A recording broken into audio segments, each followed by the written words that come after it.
New York City's and officer at Open Coworking. After building and running a co-working space in New York City for 8 years, Tony turned his focus to coaching other people's building projects, large and small. He is currently focused on working with people involved in city-wide economic development initiatives and real estate developers looking to build impactful, meaningful spaces. Tony has worked with Cultivation, where he is a board member in New York. He has held positions at Tech Meetup, New York City, Community Builder Class, Desktop Solution, and The Times. He is a general do-gooder and passionate about helping the world develop a better relationship with their work. Ladies and gentlemen, please welcome on stage Tony Bacigalupo.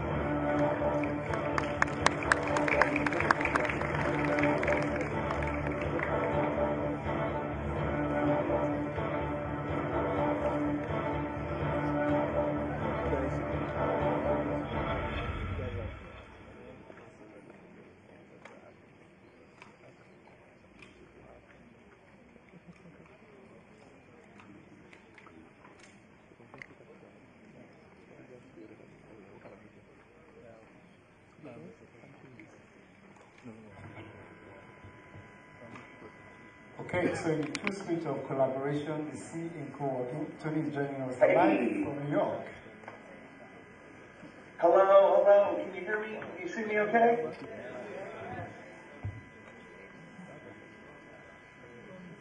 Wave hello if you can see me. Hello. Oh my goodness, this is so incredible. I'm on an IMAX screen. I'm enormous.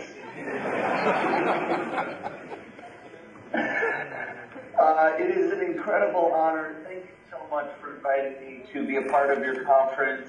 I'm just so honored to have an opportunity to speak to all of you there at the Coworking Nigeria conference. It is such an incredible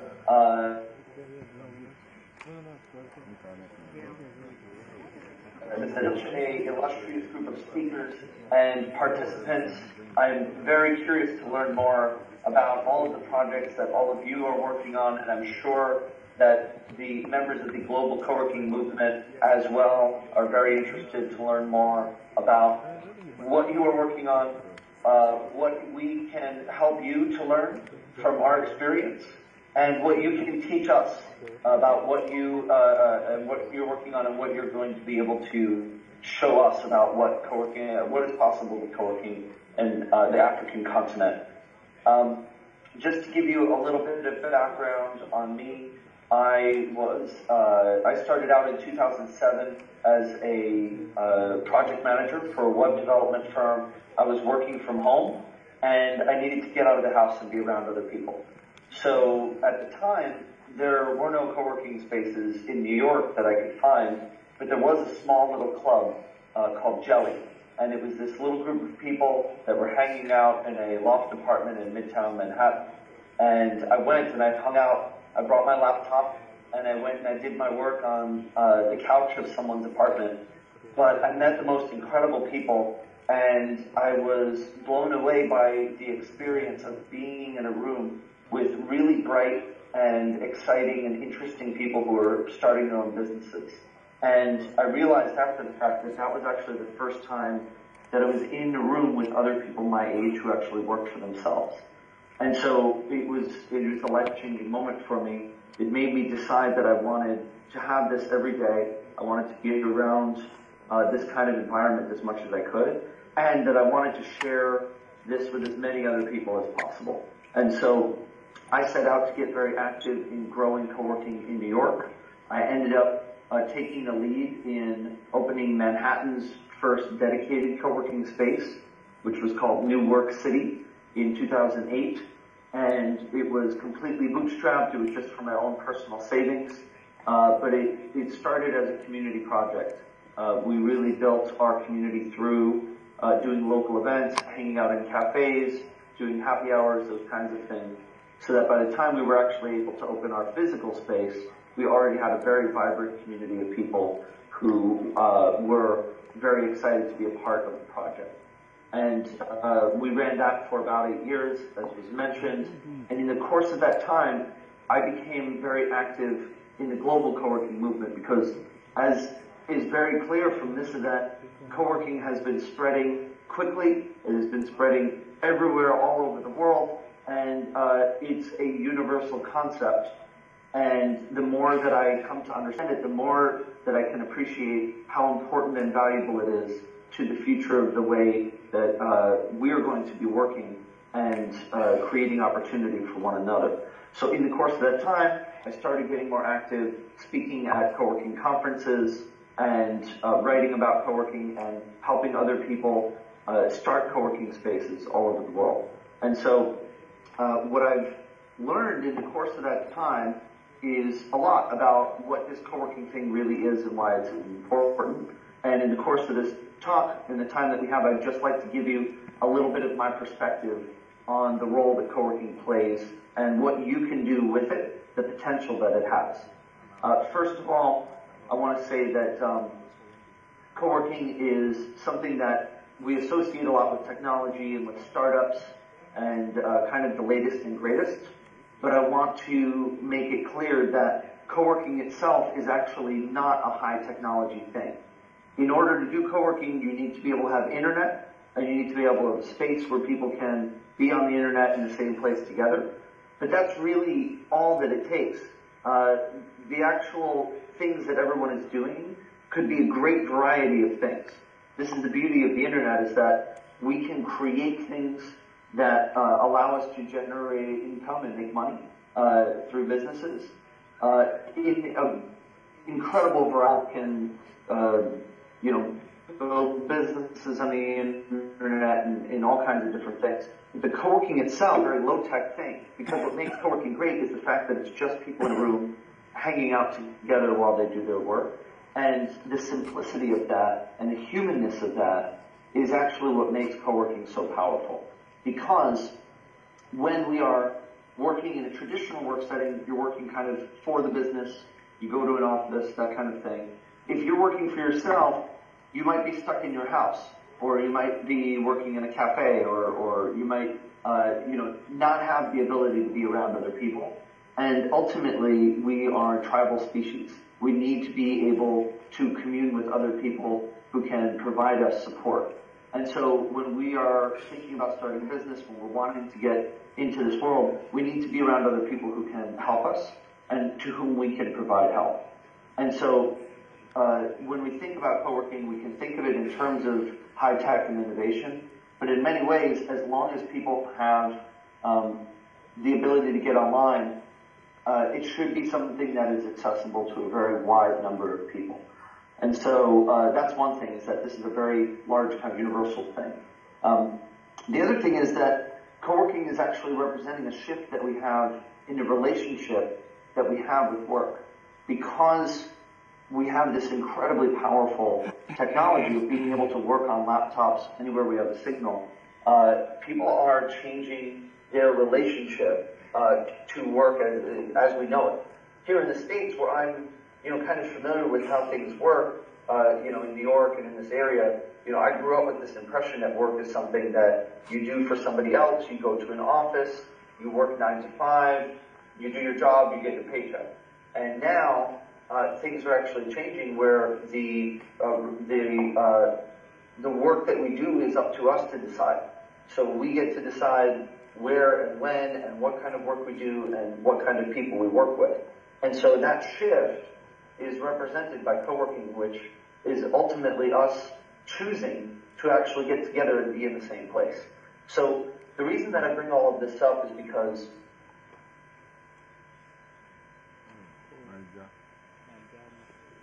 one of the, it has been associated with space, which is fine because renting workspace is an important component of it. The renting the workspace is but the actual business transaction that happens in co-working. But the value of co-working is not in providing office space necessarily.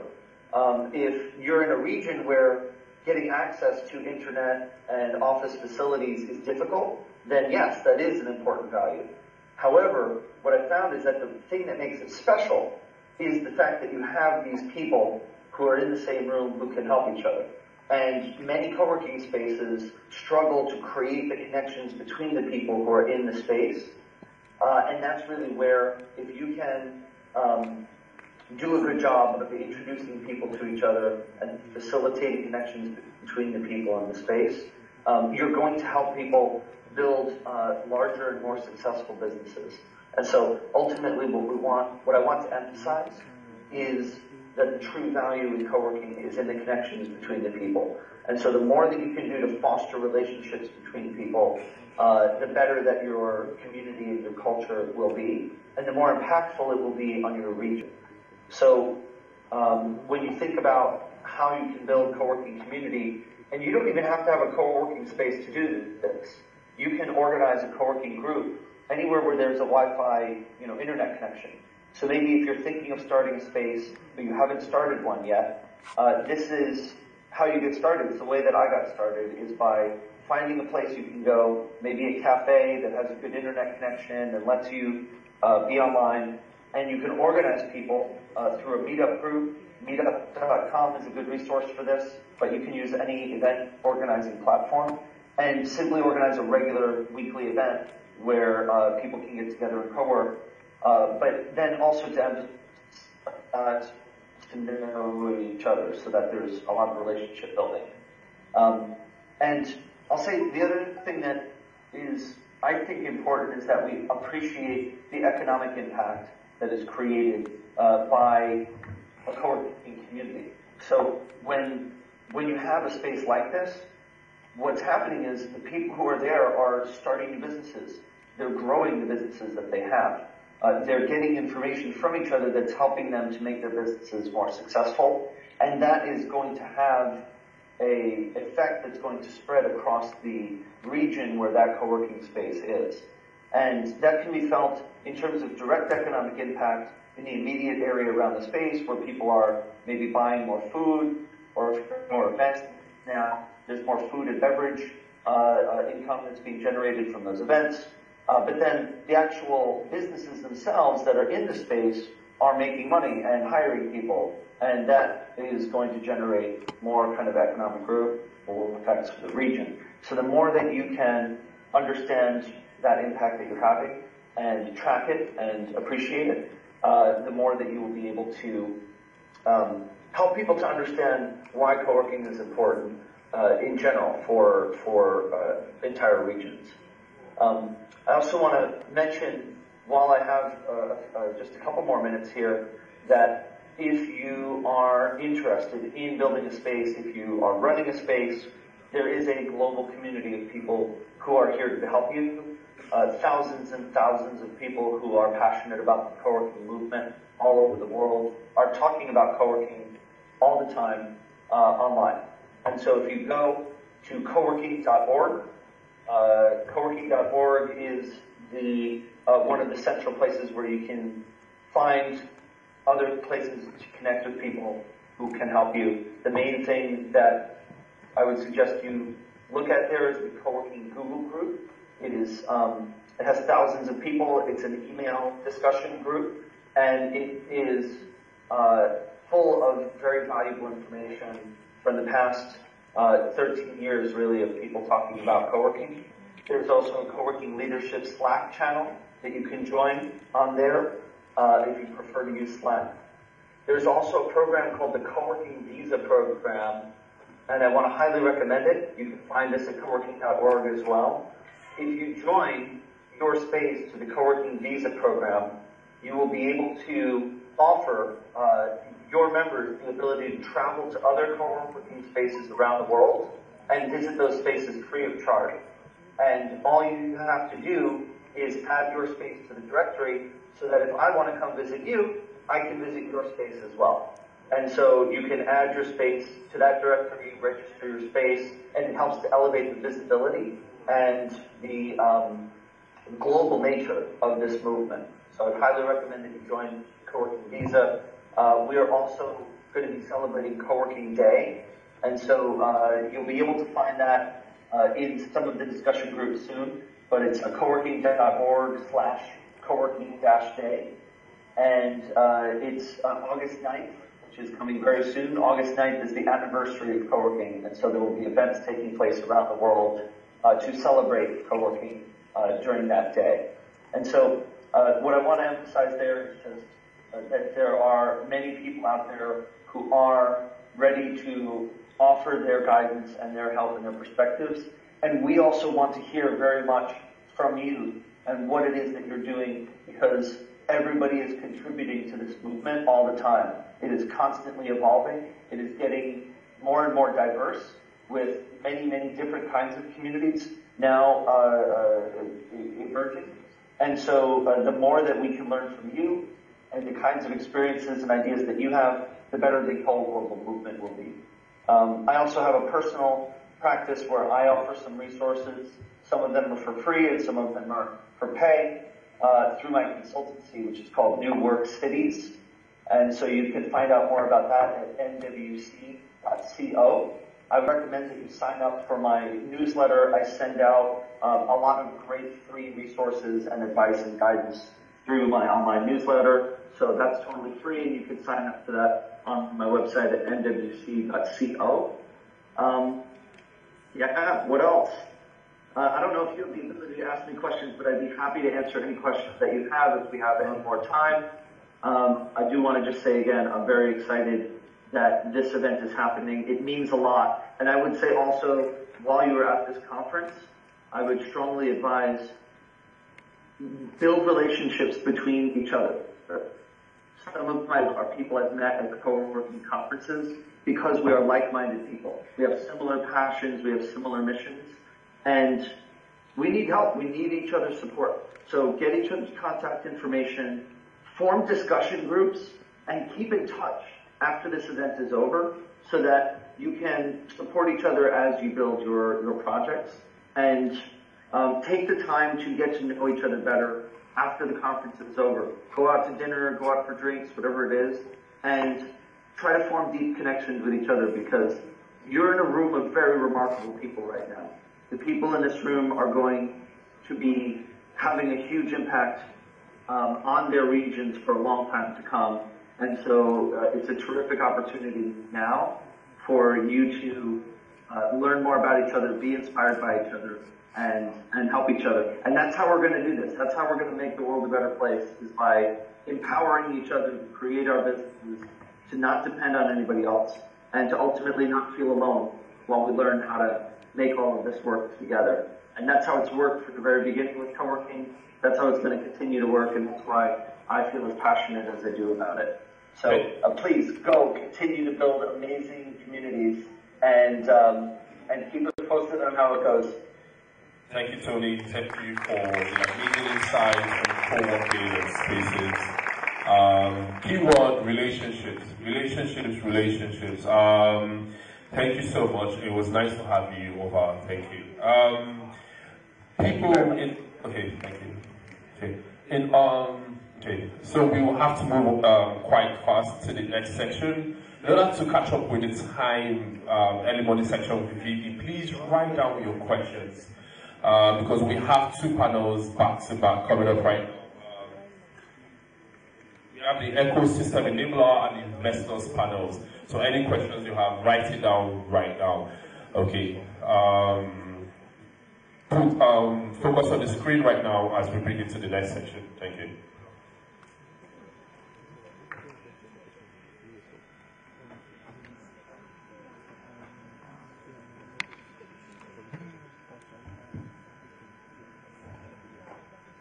Screen for the next section, please.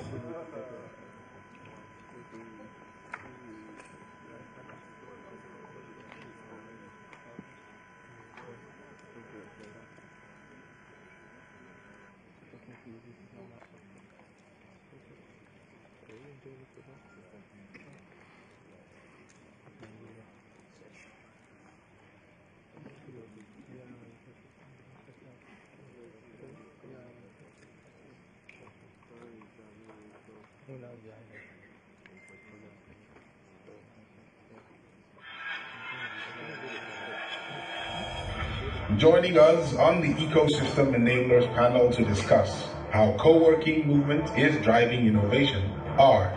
Ayo Akinmade, Executive Vice Chairman, Migas, Nigeria.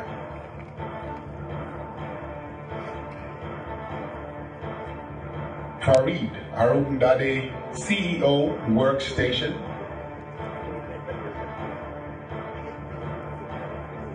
Mushope Alaoshebikon, CEO, Civic Lab.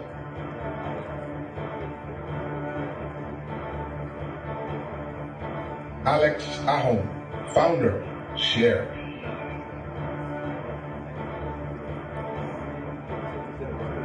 This panel will be moderated by the amazing Maria Rotulu, Country Manager Branch International. Please, a round of applause for the panelists and our moderator.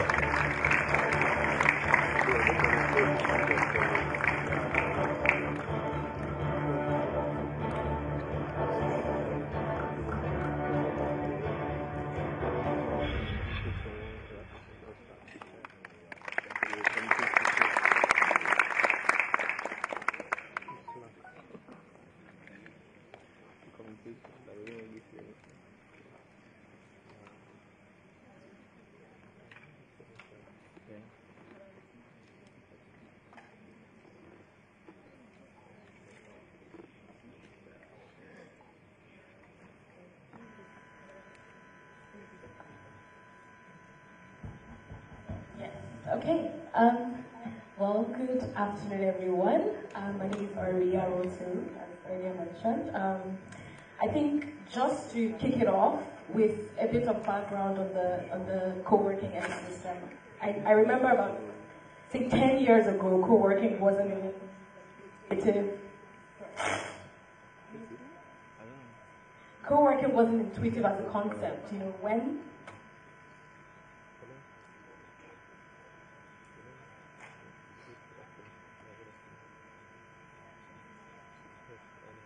Okay, I'm going to continue. So yes, a decade ago, co-working wasn't a concept we all knew. When startups wanted to start businesses, they either did it from their house or had to think about the cost that was involved with co-working. I mean, in 2013, 5 years ago, there were pretty much just about 25 or more co-working spaces, and now it's 250. And Nigeria is not alone in that trend globally.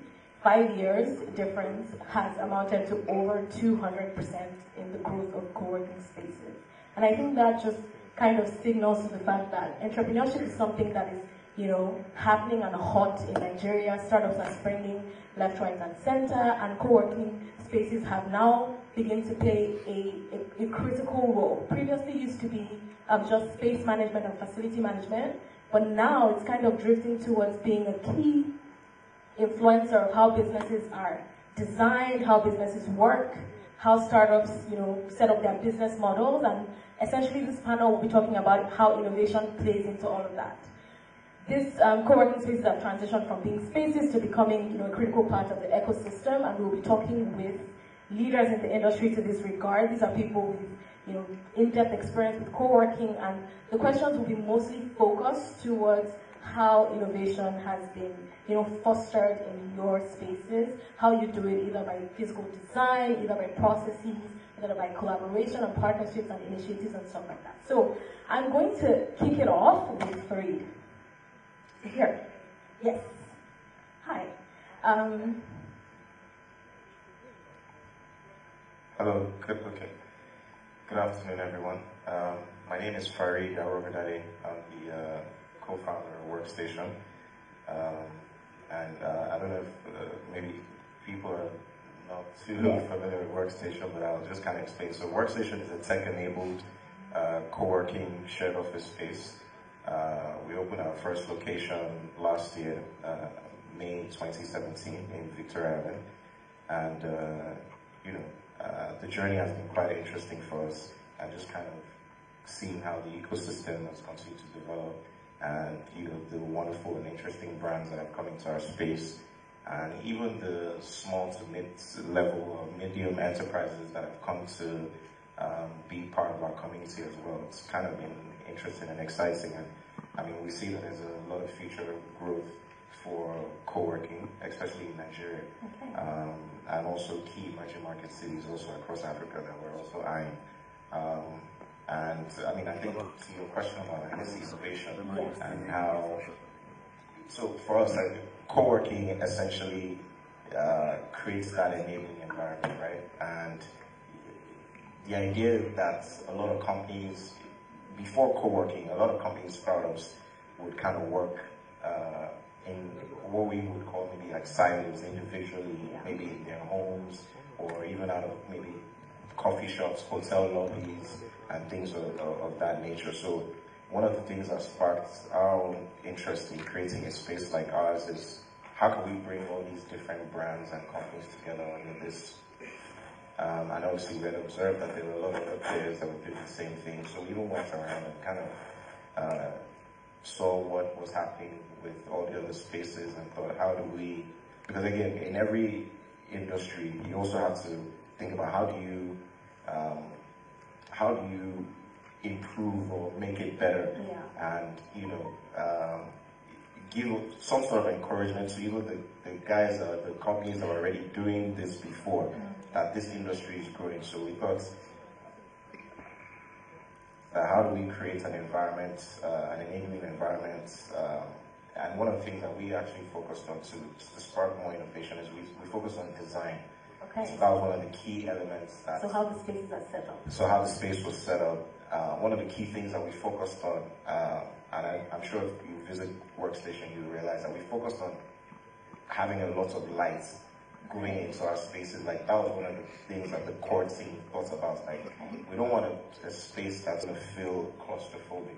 So we wanted to have an open feel environment. So we wanted to make sure everything was transparent. You could see the next person.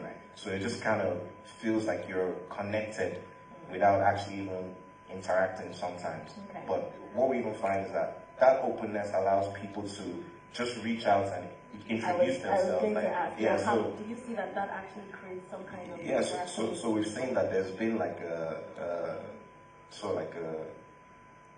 collaboration even between, so we have different plans. Obviously, co-working, there are multiple plans. There's a private office, there's hot desk, there's fixed desk, and some of these other spaces create all these unique plans that people subscribe to. But what we found is that we even found that our private office members come into the general community to work. Like, some of them feel more inspired to go into like the hot desk, the common areas, and sit and work and interact with, the startups, because again, it gives them more insights into what's happening within these local, communities, the local economies, and the different, even in Lagos. Lagos has multiple metropolises. There are different, things happening in Lekki, different startups in Lekki, different startups in Victoria, and different startups in Ikeja. So one of the unique things that we've been able to attract with our spaces, we've been able to get different members and companies coming from different parts of the country and the world as well. So we get a unique opportunity to see and learn about things that are happening in different parts of Lagos, and I think that also drives innovation for all the members. It's inspirational as well. So thank you very much, Farid. I think that's pretty interesting, that the more open the space, the more transparent, the more people tend to collaborate. Exactly. I think we can go next to Mr. Alex. We have him from Germany. He has the shared. Hi, Alex. So my question to you is, we've talked about the physical setup of the space and how it stimulates innovation. What partnerships, what collaborations with stakeholders do you think is critical to fostering innovation within a space? Well, great question, first of all. Can everyone hear me? Yeah. Okay, fantastic. I always want to start with a thank you. So thank you to you. Great introduction.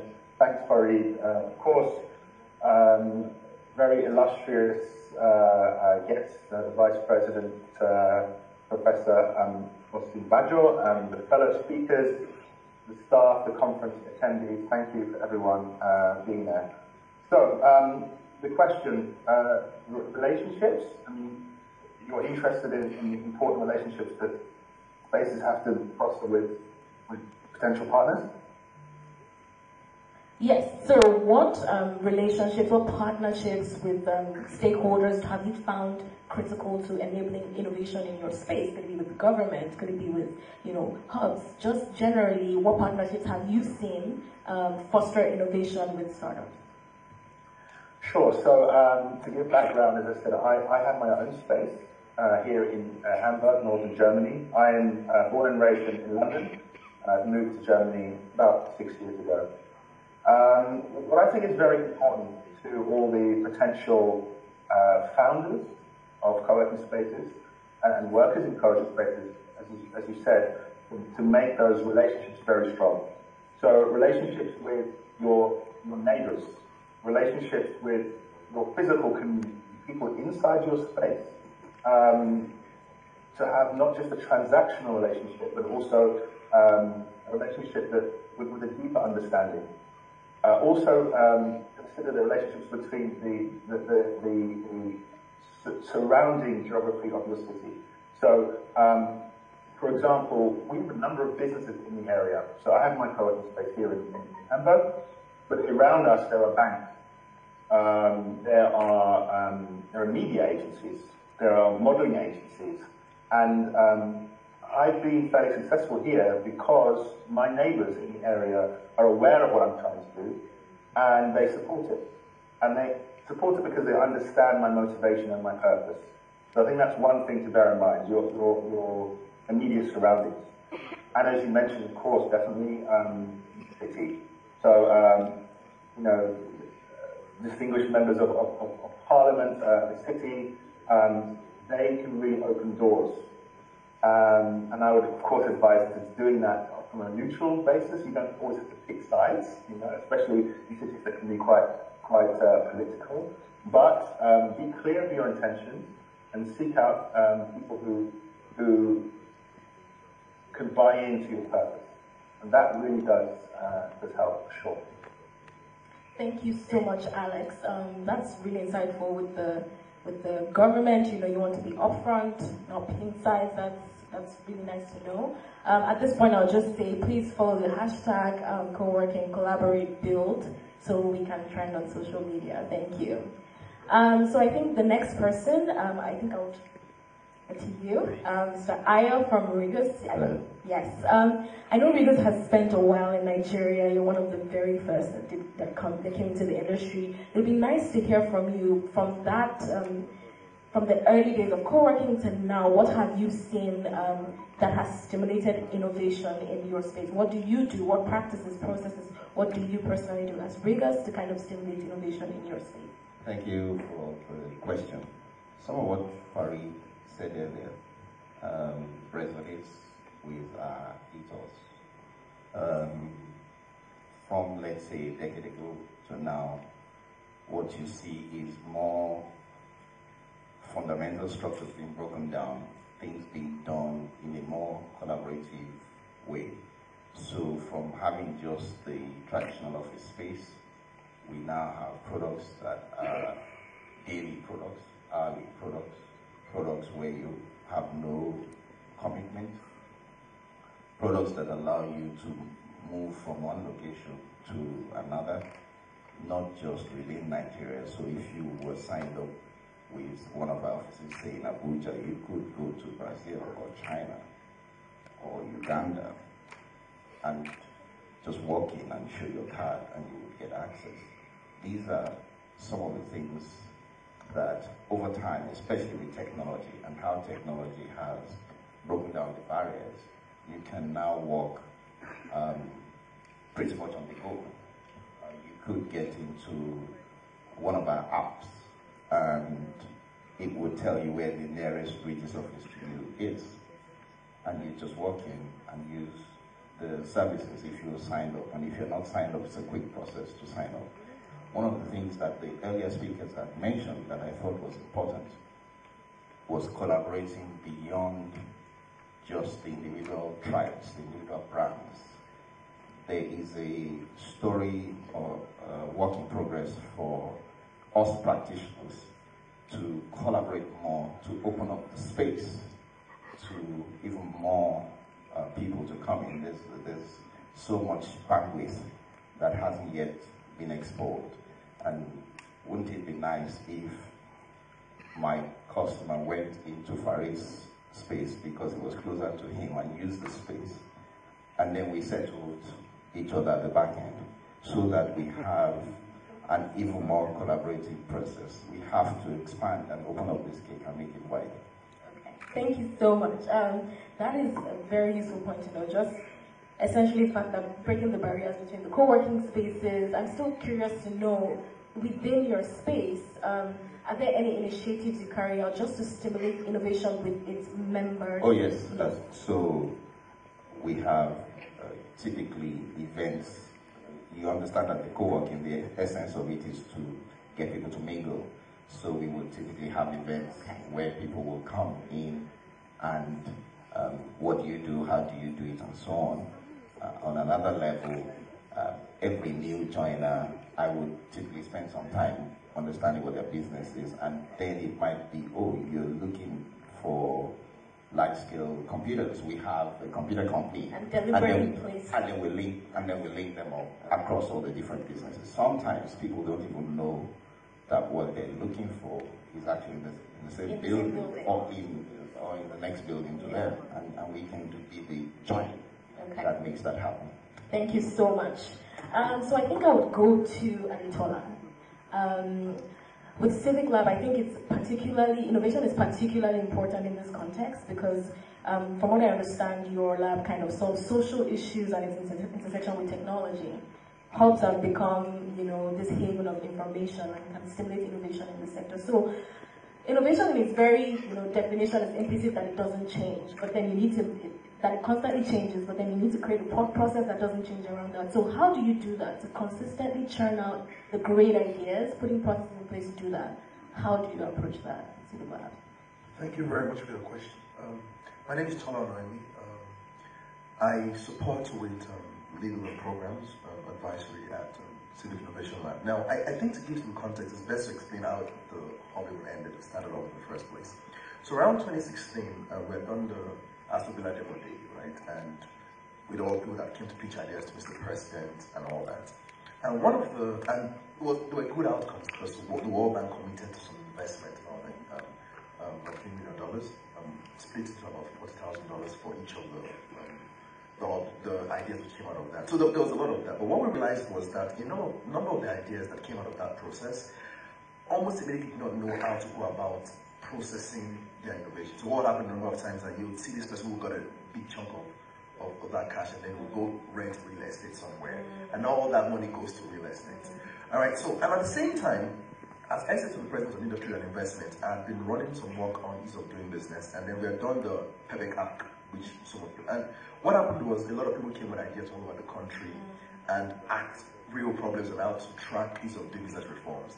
Now, what those two coincidental events did was it helped us realize that there was an abundance of creativity when you lump a lot of people who know how technology works, and then you bring people who understand how problems can be solved into one room. So that's how the idea of Civic Innovation Lab actually was better. It was creating that kind of space where people who are focused on real societal issues, healthcare, farming, agriculture, whatever it is, economic issues, and those who understand how technology works can coexist in one space. And that relationship, that interaction will birth good ideas that actually can work. And that will build alongside it a process that helps track that process, a process that supports them with the legals, the technology.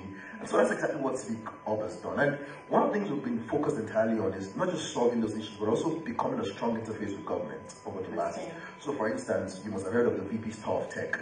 That was organized by the Civic Lab, where it visited about 8 technology spaces in Lagos, or the visits to actual investors in Silicon Valley not too long ago. So those are kind of things that and because innovation for us is a big part of, and there's an argument of, I think you want to Yes, I wanted to say something, yeah. No, it sounds to me like, we're moving from just churning out innovative ideas to managing that process to creating something tangible. That's what I'm hearing you say. Exactly. And how do you do that? How do you do that as a lab? How do you make sure that those ideas just don't end up as ideas, but, turn into sustainable ventures? So it's a twofold approach. One is calculated accidents, in the sense that we strongly believe that if you put people who understand societal issues and people who understand technology in the room and they coexist enough, they'll come up with something cool. Okay. So we had that with FIRS, where You're just babbling on a serious tax problem. Someone says, oh, why not do this? Well, even the PEDEC app, which I just talked about, where it was simply an issue like, we're doing a lot of these business reforms. How do you track them on a day-to-day? And someone says, you know what? Why don't you create an app where people can actually rate? So that's one part. The second part is actually what we throw in a number of acts. So what happens is we interface with the major government agencies using the relationships we have, and you say, you know what, say the FRC chairman or say NIPC, and we say, you've got this problem, or iterate for us your process. What are the problems? And then we throw it open into an act. And we've done that a number of times. Actually, we've gotten a number of ambassadors. The Canadian ambassador actually funded one of those.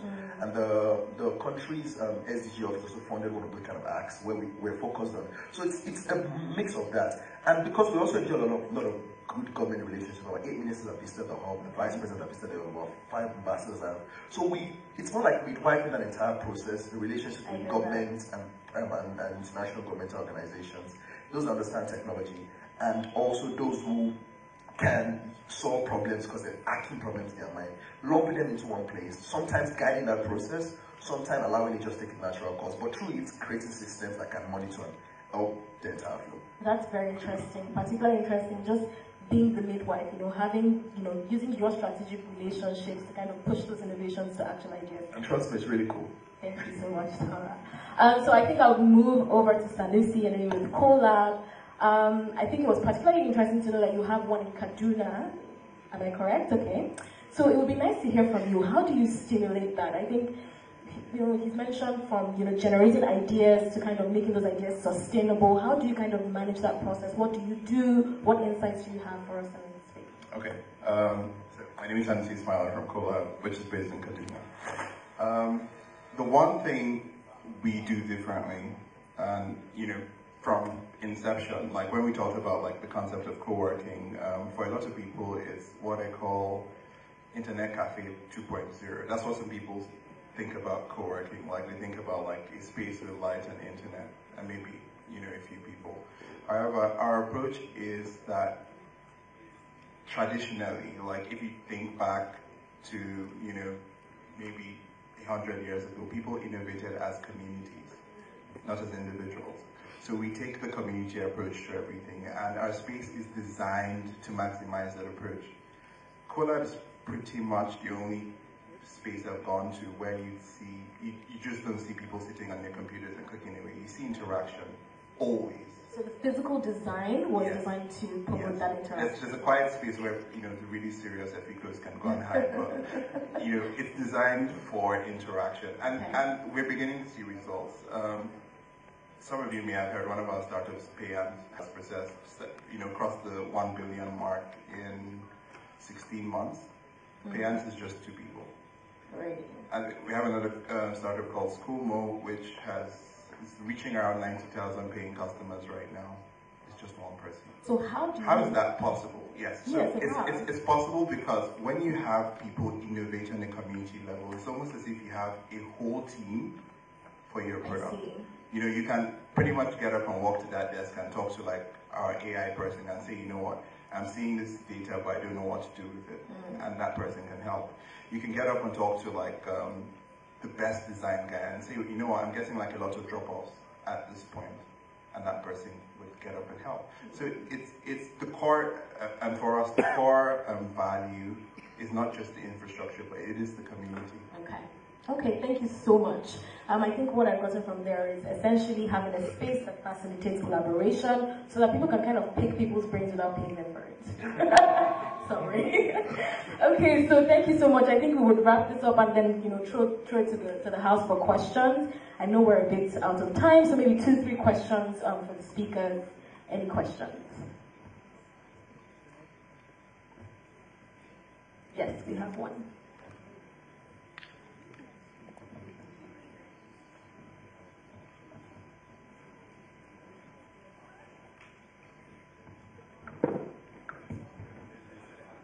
Ushers, do you have questions on paper from the audience?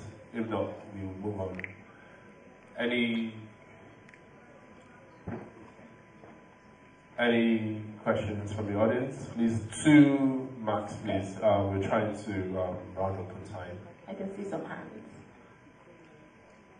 write your question on the paper, please. If you have up to two, I would suggest you give it to the panelists for now.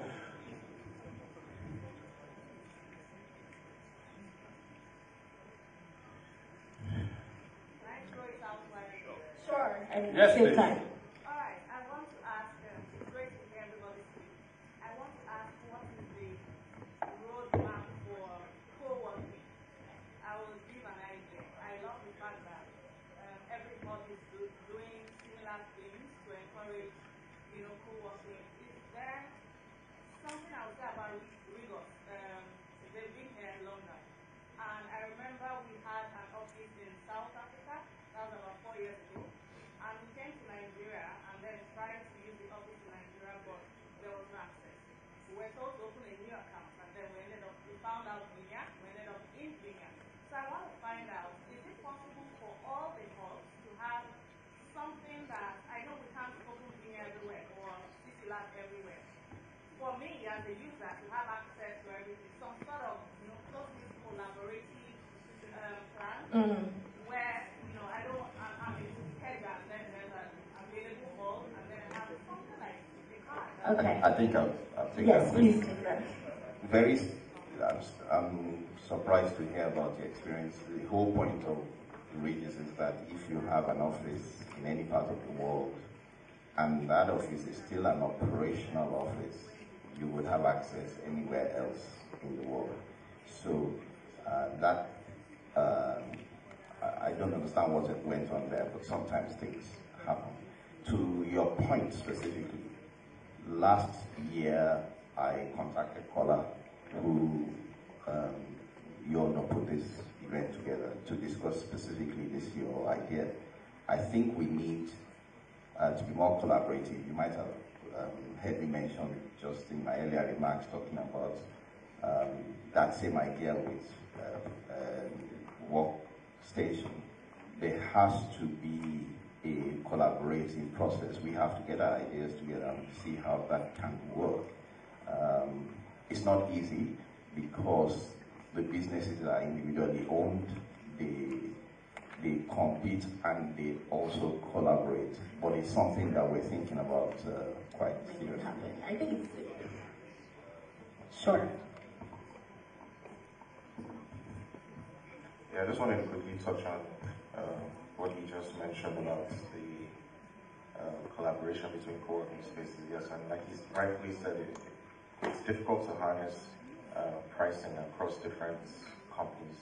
And I think one of the things that each individual co-working brand is doing is, as we open up more locations, there's an opportunity for our members to work from different locations based on the type of plans that are created within each of those companies. But I think it's worth a conversation within the key players within the ecosystem to see how we can create some type of plan.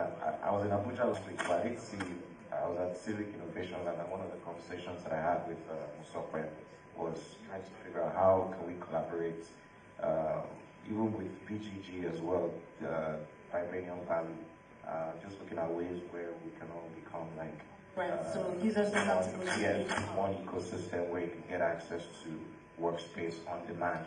So wherever you are in Lagos, especially with the traffic, and, having meetings in different parts of the states as well. So. Okay, so we're running out of time. I'll take one final question, and I quite like this one. Do co-working hubs? You can't hear me? Oh, hi, Alex. Hi, Alex. Hi. Hi. I just wanted to add, I just want to thank you, audience. We have your back. Great. I expected that because I'm half Nigerian, so I expected my to get my back.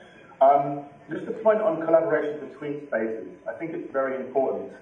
As I said, I came here as a foreigner, as someone outside of the circle about 5 years ago, and I started my space. Through speaking to people like Alex Hillman and Tony Butcher-Kalupo, who you had on earlier, I started to get an understanding of the importance of this collaboration between spaces. Now, very quickly, I experienced some of the pushback that I can sense. You know, there are different businesses at play. They all want to protect their own interests. How can we collaborate? But it was very obvious to me that how can we portray this image of this open space, collaborative, community-focused space. You know, we're all working together. How can we portray this image if we are not collaborating with the next space? So the bottom line, what I'm getting to is, I worked very hard on this point.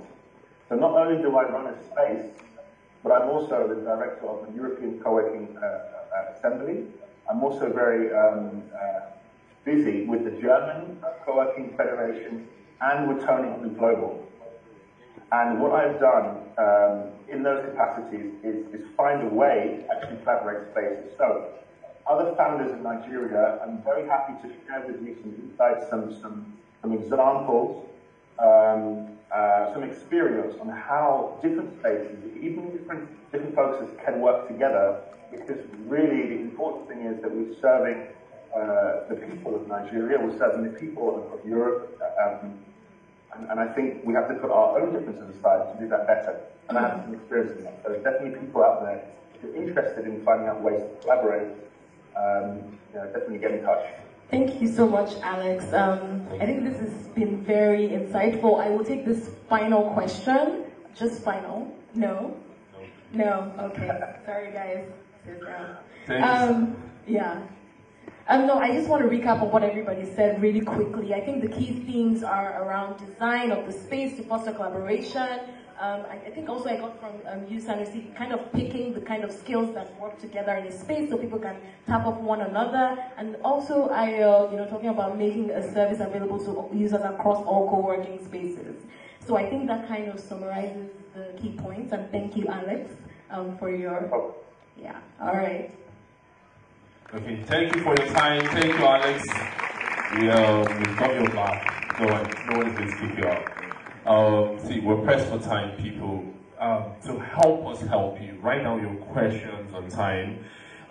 Because we're getting to the serious one. This is money talk. The people that write the check. These are people that collect the money. Yeah? So please write your questions down. If you have anything regarding money or co-work, write it down. Without wasting your time, I would love to invite Mr. Kola Oyene to welcome the next section. Thank you.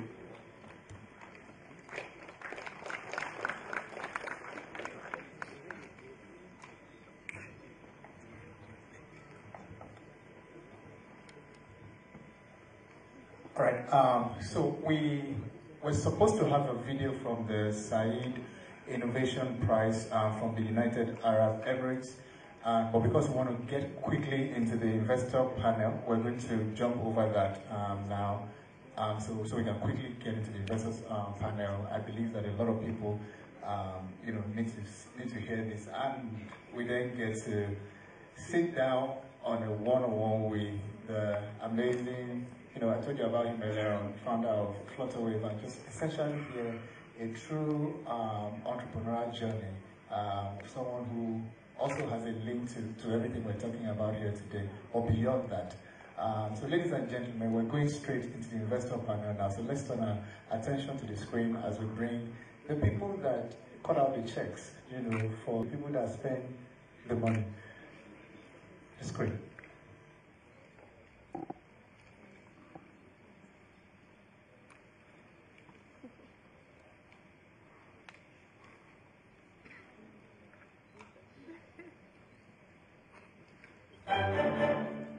Joining us on the investor panel to discuss partnering with co-working spaces to find and fund innovative businesses are Dr. Ola Brown, CEO, Flying Doctors Nigeria and Green Tree Investment. Bumi Akinyemiju, CEO, Venture Garden Group. Kola Aina of Venture Platform. Olutosi Yongi, Principal, Investments, Echo VC Partners, LLC. This panel will be moderated by Yvonne Johnson, a seasoned corporate strategist and angel investor, Please, let's hear it for our incredible panelists and moderator.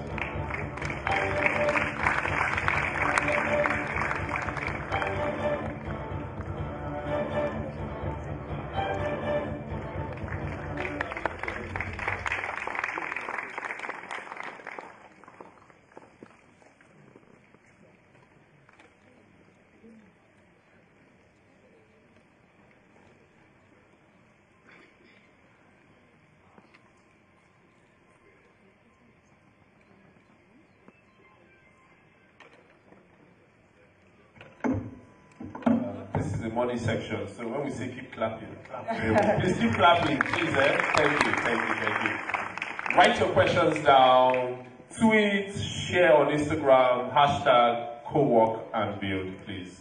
Very important. Thank you. Thank you, everybody, and good afternoon. I hope it's been a great conference. This particular panel it's a panel of investors. And the goal of this panel is to have a discussion around what is the right partnership model between the financiers and the co-working community. As you all imagine, and we'll have a discussion, investing is a value chain, from kind of finding the right deals, sourcing the right deals, all the way up to, making impact and, hopefully successful exits. And the discussion is going to be focused around, how can co-working spaces, how can this communities add value to that value chain. I mean, there's a lot of hypotheses going on that, one of the hypotheses is that co-working spaces can help you to find the next big startup, the next disruptive startup. There's hypotheses around whether it's the best place to find a talent pipeline. The earlier panel talked about, the benefits of co-working spaces, and, there's some economies of scale, especially when you think about, the benefits that the co-working spaces have. So we will discuss all of this and hopefully try to come to, some sort of an agreement. But I think we've seen the video and people's profiles, but I think one thing that would be very helpful, and I will throw this to all the panelists, is just help us understand your investment thesis. So just in one sentence, help us understand what your investment thesis is. And to make it easier, you can do it within the context of maybe a recent deal or something otherwise notable. So, Ola, do you want to start?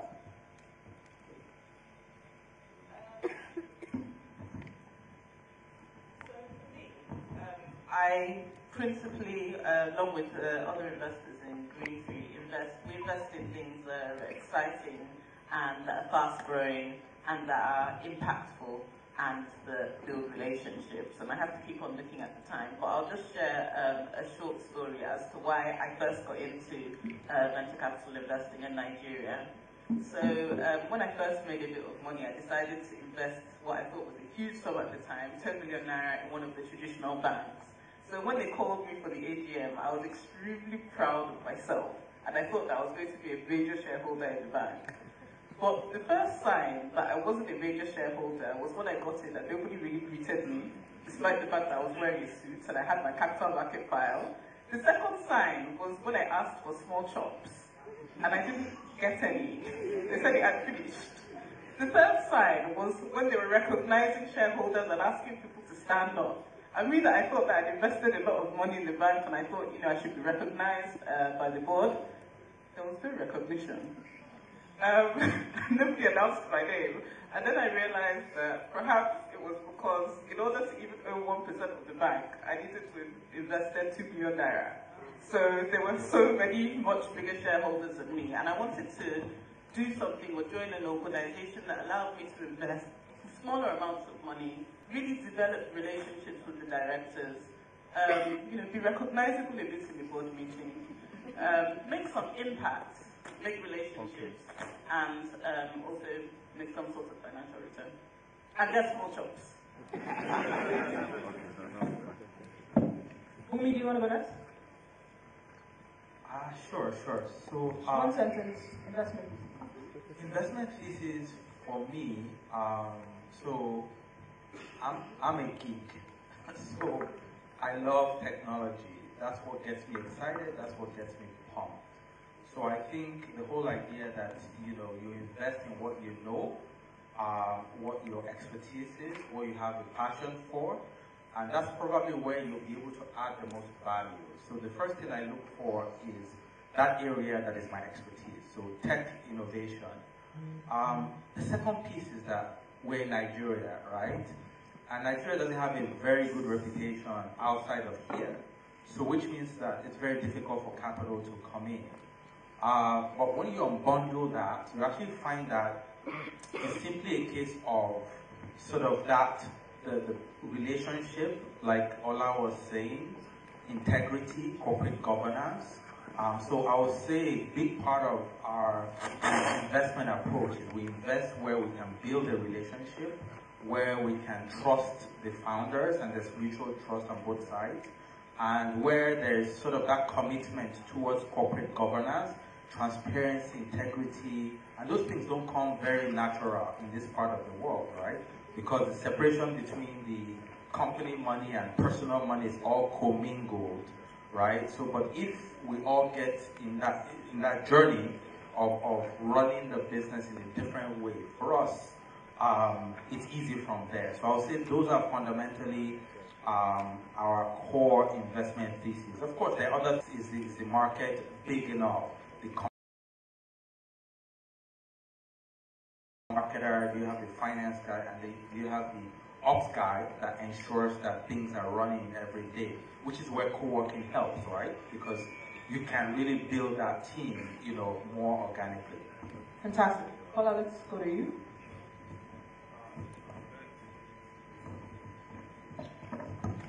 Good afternoon, everyone. First of all, I'd like to just really say thanks, Kola, for putting this together. I think the report... The other Kola, my namesake, yes.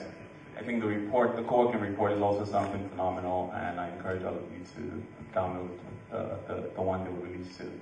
For us at Ventures Platform, we fundamentally just believe that technology and building businesses is sort of one of the most powerful ways you can solve problems, particularly here in Africa. And so we're very keen on supporting founders that are building businesses in markets with positive offline indicators. So markets where we can sort of see that people are eagerly trying to solve this problem in some other way that isn't so efficient. We then look at the quality of the founder.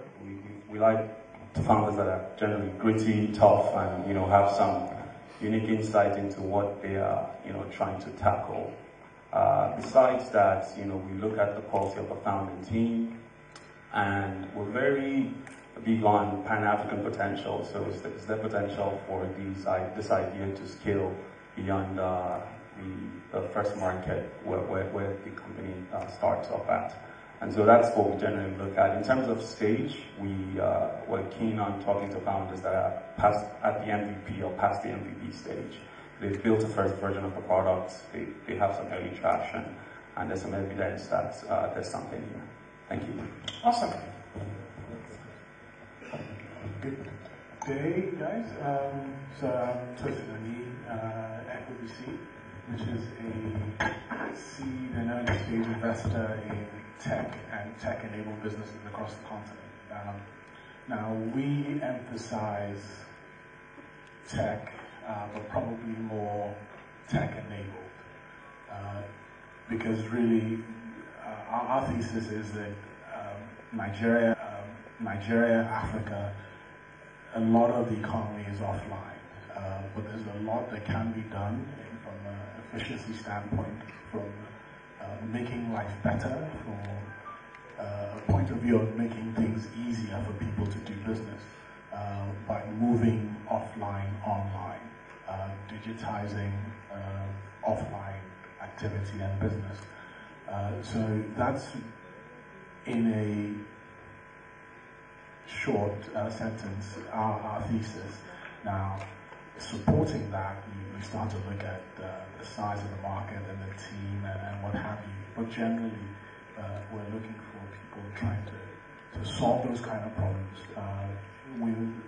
with a unique insight on the market. Thank you very much.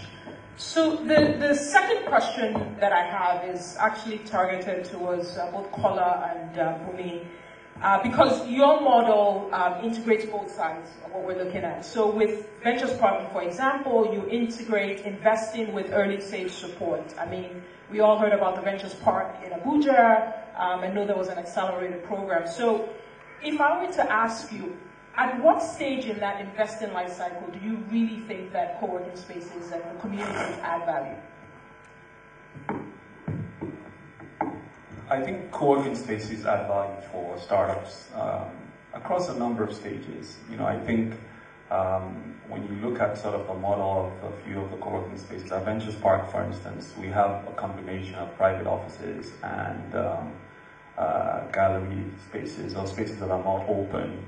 And you find that for a company that is relatively earlier stage, a low-priced gallery space that allows you to network, that allows you to sort of see everyone that comes into the space, if some investor group arrives, or if someone that you've been trying to, a company you've been trying to integrate with walks by, you can sort of just approach them.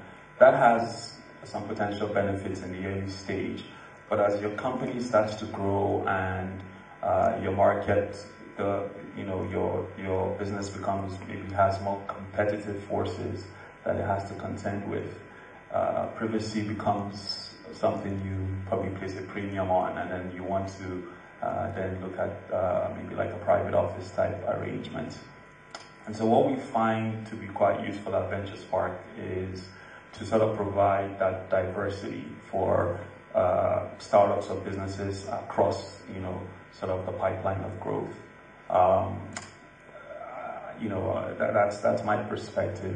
So in summary, it sounds like it depends, and mostly on the stage that the startup is at. I would argue that it depends on the stage that the startup is at. A lot of the activity that happens in co-working spaces can become distracting for companies of a certain stage, and we have seen cases where companies feel like they need a bit more privacy or a larger space, and they either get that kind of space within the co-working space or have to move to their own office. But I think the real value of co-working spaces isn't so much about the physical space, but about the quality and depth of programming that happens, and the networking opportunities that exist in those spaces, and the learning as well. And I find that that's most beneficial for startups at the very early stage. Where co-working spaces, and I think this is an experiment we're trying out at Ventures Park, to sort of focus on collecting as much data as we can on anyone that walks in the door. Because when you collect that data and you can sort of analyze it, you can create amazing connections even after people leave the park.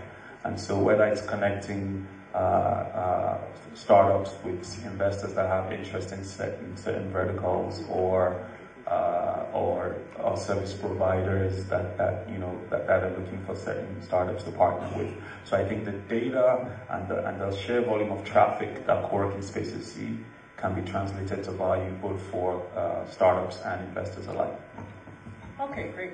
So Bumi, let's move to, because, I mean, I'm sure you guys have all seen the amazing Vibranum Valley. I really encourage you to do if you haven't. But for you, in addition to being on the investing side, also, being part of, creating communities, you also have deep operating experience, which is not beans, as they say in Nigeria. So for you, where in that value chain do you think, co-working spaces can really help out? Yeah, for me, I think it's across all stages, right? So, I mean, the traditional definition of co-working is when we're thinking about just a two-man companies, five-man companies, but I'd like to challenge us to think about it differently, and instead to really think about just this idea of clustering, creating clusters, creating ecosystems, and creating sort of momentum. And I think that's really what's missing in Nigeria. We focus so much on competition. Oh, don't hear about my idea. Meanwhile, you shouldn't be looking at your market as just Lagos or Abuja or Nigeria, just like Kola said in their own investment thesis. So when you think about your market as Nigeria and the world, it changes the definition of competition. So what does that mean? It also means that the idea of co-working could simply be actually large companies like Koga and Jumia and eTransact and all of these guys co-locating in the same community, right, on the same street.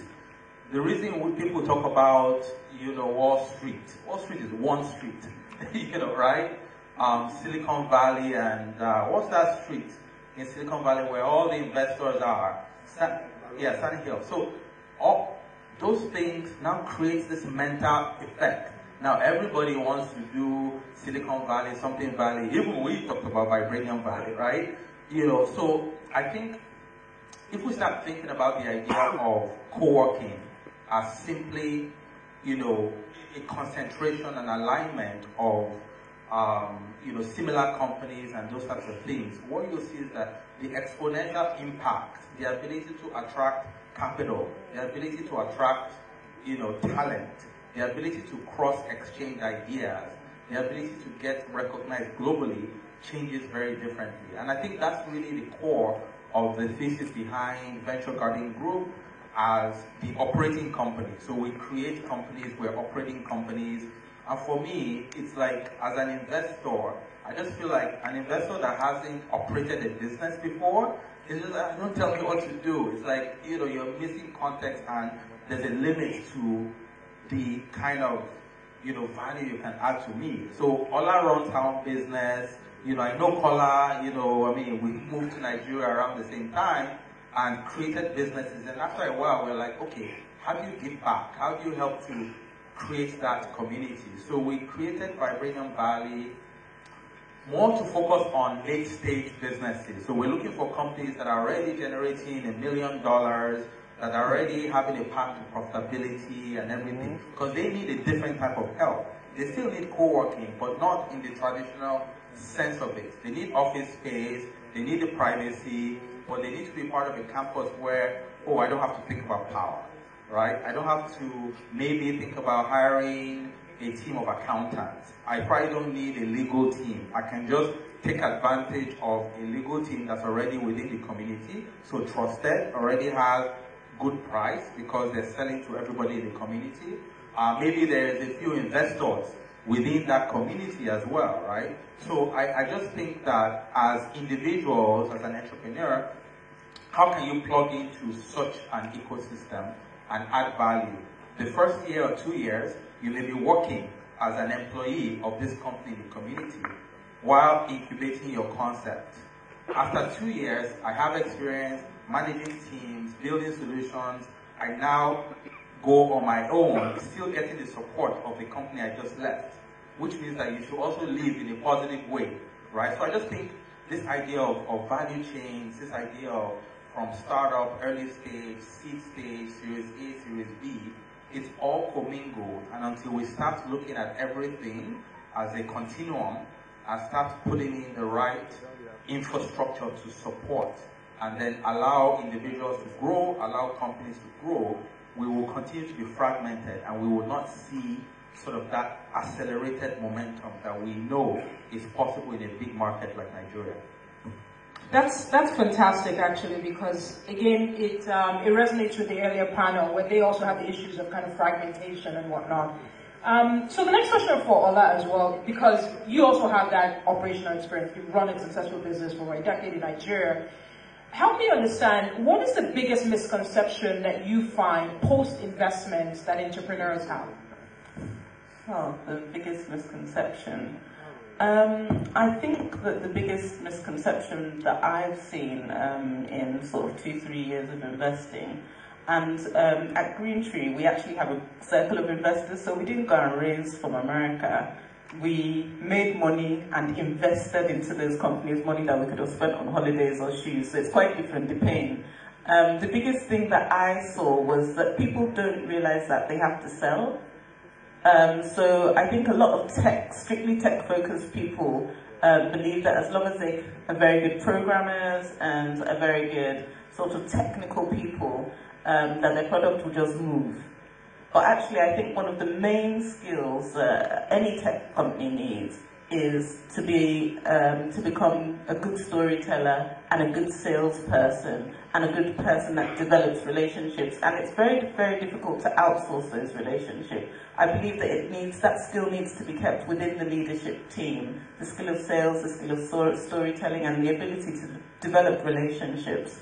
And I just want to speak to Bumi's point about seeing co-working as clustering, because actually when I started my first year in business, I was in the same building as Bumi, in fact, and I found that even we were a growing business, we're a profit-making business, Bumi was still very helpful to me. In terms of advice, I could catch him for a quick session of advice and things, and that really helped my business grow. And even when you get to co-working spaces or clusters like Agbara, for instance, where there's Nestle, there's Unilever, you can see that the economies of scale, even in these multi-billion-dollar companies, when they work together, they have economies of scale, they know each other, they maybe share power resources, they share their problems, and it helps them grow in Nigeria. Because in Nigeria, there are two forces to fight. I think the main difference between companies in the West and companies in Nigeria, in the West, really, there's only one set of forces acting on your business, market forces. In Nigeria, actually, there are two sets of forces acting on your business. There are market forces and there are evil forces. So, in order to, but you need, no, so it makes the need for community and relationships more, because you need people to fight their evil forces. Those evil forces, those are the ones that can really bring down your business, and you need people, you need to be able to make that phone call at the right time to help you fight the evil forces. Very good. So last question, I know we're running out of time, the last question for Tosi is, when you think about your portfolio, and we can restrict it to kind of your sub-Saharan portfolio, how do you kind of foster this kind of collaboration and clustering that we talked about among your portfolio companies? And is that possibly a model that, you know, co-working spaces can adopt? Yeah, so something that is particularly interesting for us is around this, and a lot has been said about clustering and idea sharing. I think the first thing that we think is emerging from an entrepreneur mindset is that the way is the importance of teamwork. So the entrepreneur who's, like Bumi referred to earlier, is a bit more, I don't want you to steal my idea, I don't want you, I'm going to hide in my little corner and figure this out. No one's going to help you beat back the evil forces, as you put it, right? The teamwork is critical because no one has a monopoly on knowledge. And we try to foster that in our portfolio companies, because regularly, what we try to do at least once, maybe twice a year, is actually get the founding teams and the senior management teams of our portfolio companies literally round a table, for lack of a better word, get small chops, let people just talk and engage. Sorry? Small chops is critical. But even outside the more formal setting or some sort of a summit of the management team on our portfolio companies, something that we try to do is actually regularly engage with each individual company beyond the monthly updates or what have you, just to better understand your challenges, what are you going through, and in a way we play a clearinghouse role, because we know what someone is struggling with, we know what maybe someone else has figured out, and we say, why don't you talk to this person? He has some interesting ideas around that. Granted, he's in a different market, he's doing something very different, but have a conversation with him.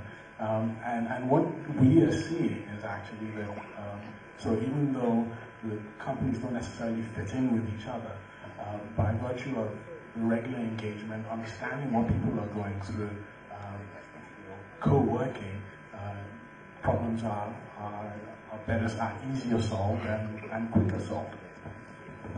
Great. So I know we only have about 16 minutes, and we want to make sure that the audience is part of this conversation. So I've gotten, I think there's some ushers passing around, so if you wanted to write your questions, we're definitely, maybe just raise up your hand so that we can pick it up. We have a couple of questions. And again, there's a hashtag going on Twitter so that, people can be part of that, hashtag #CoWorkAndBuild. So there's two questions here. The first question, and Carla, I'll let you answer this, is actually a very interesting question. Do co-working spaces make money on scaling from startups within their hubs? Is it a right move? Is this the right move to initiate this sort of arrangement? Yeah, so as an investor, and again, you also have the co-working experience, do co-working spaces make money from scaling startups within their hubs? I guess it depends on sort of the model that you operate as a co-working space. Not all co-working spaces have investment programs, but certain co-working spaces, like I know CoLab, Sanusi's done incredible work with Payants, working very closely with Aminu. I know Sanusi's gives just on Aminu Bakri of Payant, for instance, and so I have seen some models where co-working spaces would take equity in exchange for, and I'm not saying CoLab does that, I don't know, would take equity in exchange for workspace and support. And if those companies sort of grow and scale, there's probably some return there somewhere. Those models can work, but they can also be quite tricky. But in our case, we have a co-working business that's separate but sort of leveraged by our investment practice, and we found some incredible benefits in just that leverage. Great. Tosin, this next question I'll ask you. I am the founder of Lyft Hub in Calabar, and we feel a bit detached from viable opportunities. What is your plan for us in the South-South? And this is very interesting. So this is somebody that runs a co-working space in Calabar, and is, asking questions about, possibly getting investments for some of these companies within the co-working space. And again, this could probably just be that one-stop shop for, finding the right deals, right? Right.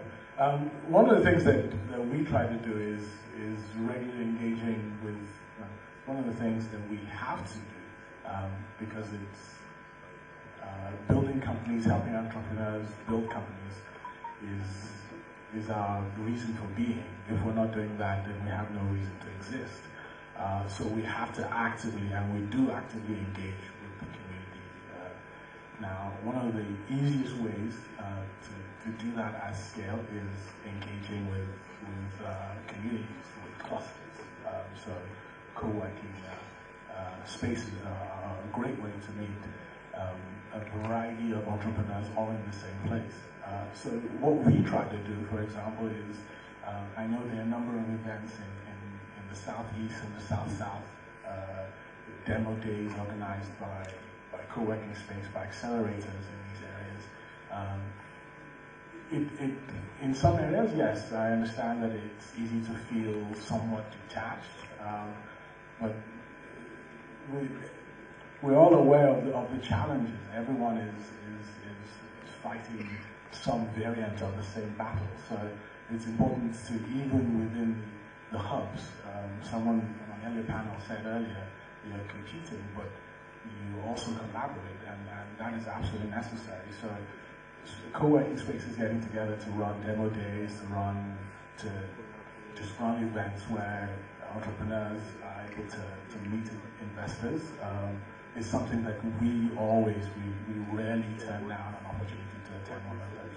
So to the person in Calabar, engage with other hubs in the area, maybe not necessarily Calabar, but in the Southeast and the South-South, and at many of these things, you will see investors represented. Do you have any comments on that? Just about investment opportunities in the South-South? I think that most countries have their real centers of investment in sort of hubs of cities. So I think it's like 90% of all venture capital investments in Nigeria, in America, are made out of California, New York, and I think it's Boston. So just three states. So I think that those hubs are forming in Nigeria. But I think that the thing about Nigeria is that a lot of people are on social media, a lot of people are on mobile. So whenever we're doing our pitch days, whenever pitch days are holding for Green Tree, for instance, we get people from all over Nigeria. We get people that are coming from Jos and coming from Kano into the pitch days that are holding in Lagos. But I think also as investors, we're naturally sort of hungry for good deals. So I think a few of the VCs have also gone on roadshows around the country, looking for deals, looking to meet these potential portfolio companies or potential investments where they're working as well. So I know that some of them have done that. We don't have any plans to do that right now, but if you follow us on Twitter or if you follow us on LinkedIn, then we actually announce our pitch days and we take invitations from all over the country. Okay, the next question is actually for you. So, and it's one around governance. When you invest in an SME, is it possible to be a part of the board? I guess the person is asking that, what are your thoughts around kind of governance once you've invested?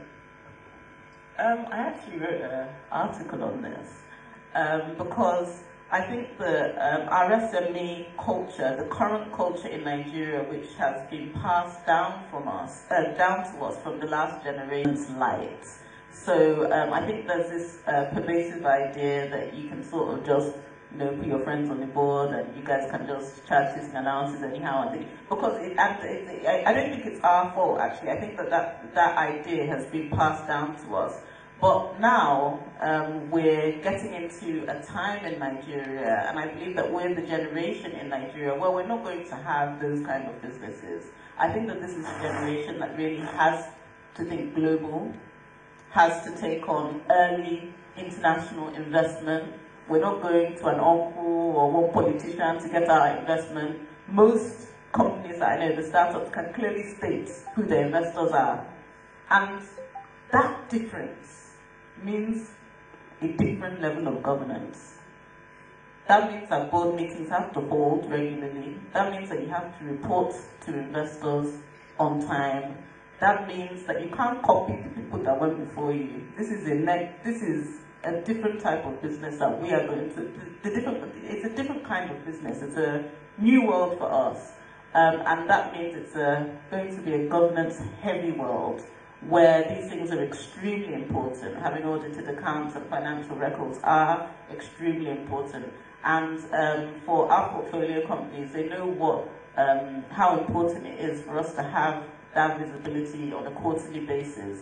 And I think it's also good for people to get into that habit, because if you're going to run, there is a huge, huge premium on having good governance.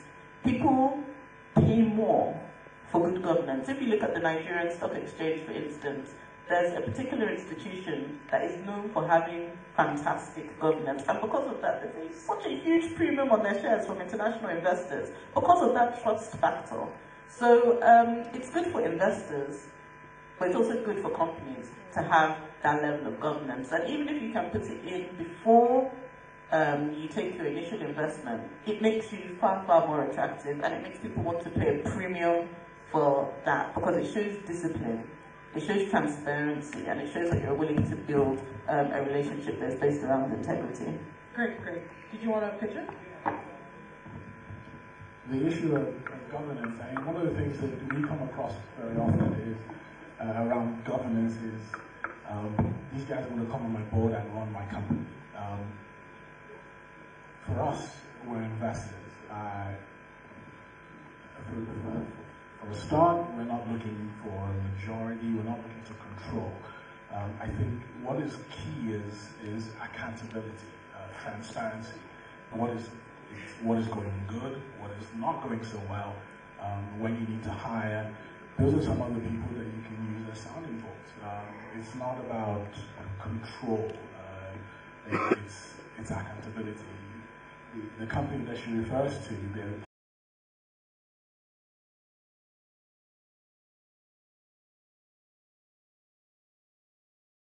and it's all because of governance. Fantastic. So the last question I'll throw to me, there's a question in here about specific services that co-working spaces can offer that would be of value to kind of portfolio companies. So it'll be interesting to hear because Vibarium Valley is kind of new on the market. I mean, and just to try to understand like specifically, I mean beyond kind of the gym and maybe small shops or small shops, but beyond like maybe kind of the gym and whatnot, it's like what specific services you think co-working spaces can offer that would enhance your portfolio companies. Yes, there are a few of them. The first one is what I just call shared services. I think too many companies in Nigeria they're thinking too much about accounting, legal, all these different things, HR, that I just think that we need to grow that community of, consultants and services that are highly efficient, right? So that as a founder, I don't have to worry about that. So that's one of the things that's really important to us that, Vibarium Valley offers. The second one is, I think it's so hard to get investments, right, in this part of the world. It's just a fact. So many reasons, corporate governance, we talked about that, deficit of trust, lack of transparency, infrastructure issues, talent, and so on and so forth, right? So what that means is that you might actually need to talk to 50 investors before you find the one. So specifically, we decided to have this space right next to the airport so that as investors land in Nigeria, we literally want to be able to say, hey, do you have money? All right, stop by, just pass by, And so the concept of being able to have people just come through, they learn about your business, they add value to your business, and maybe there's a fit, maybe there's not. So that is also very important. Third one is we are on the same power grid that the Lagos Murtala Mohammed runway is on.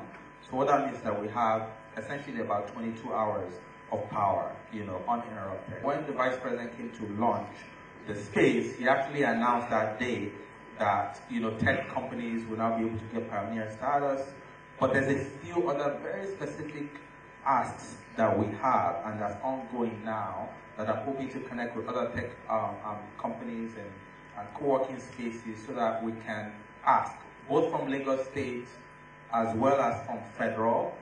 But for me, it all comes down to that ecosystem. When we get to a point where we have a large enough ecosystem, maybe you have a satellite location for a university there, maybe you have, a government office actually located there in that community, you have startups, maybe you have some big corporate, a bank, or a Dangote, or, Nestle, also have an R&D lab there. So once you start having that level of diversity, I think all of a sudden everybody's going to be saying, hey, what's happening there? And then you drop this in Lagos, mainland, island, drop it in Abuja, drop it in Port Harcourt, then I think the momentum, the potential of Nigeria is incredible, but because it's just spread out, we're really not seeing it. So I'm looking forward to that. Okay, great, thank you. So we've literally run out of time. They're telling us 0 minutes left. But I think this has been a good discussion. I think if I were to synthesize,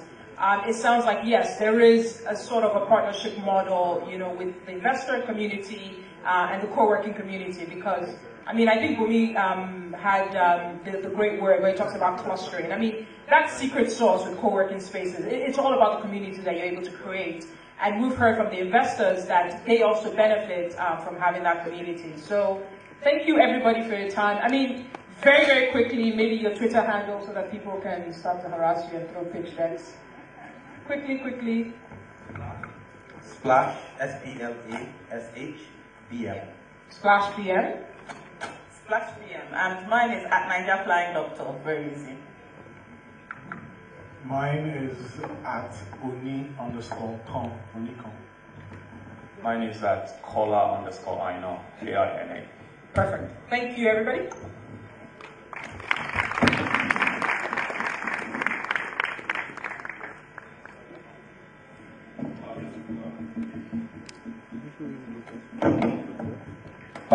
Just wait a minute for your photo section. Can we get one of the camera guys to take our pictures? Interesting concept, small chops. And spiritual power.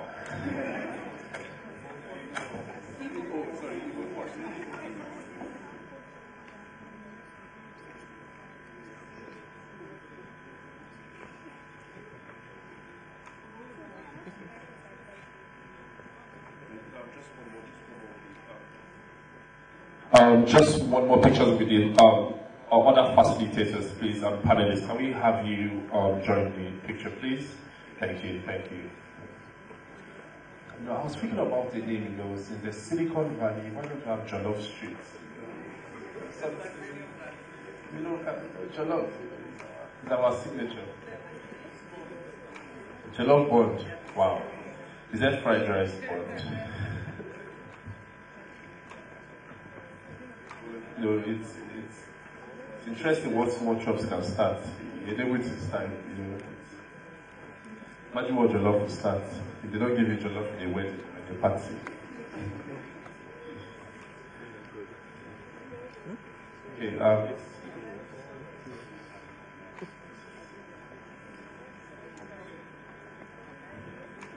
Okay, why don't we face the screen and we could capture everyone. Which way? This way. Okay. Let's face this way so we capture everyone in the background. This is a pre-selfie selfie. Okay, let me see. Do you want? Okay, thank you. Sorry.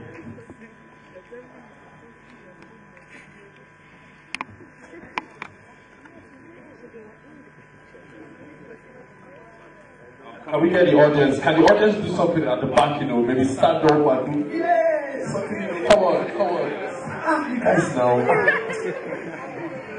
Raise your hand, something, or do the whole, you know, just, stand up now. People will give you small chops.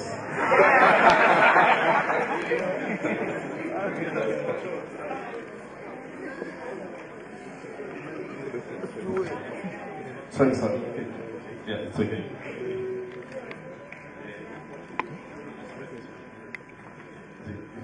Is it perfect? Is it okay? Okay. Good. Say cheese. Say small chops.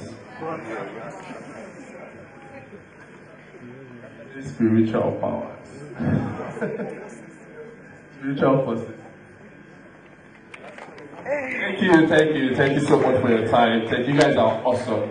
Okay, quickly, put your focus on the screen as we invite, as we bring Mr. KO to introduce the next section. Thank you so much. One-on-one session with the amazing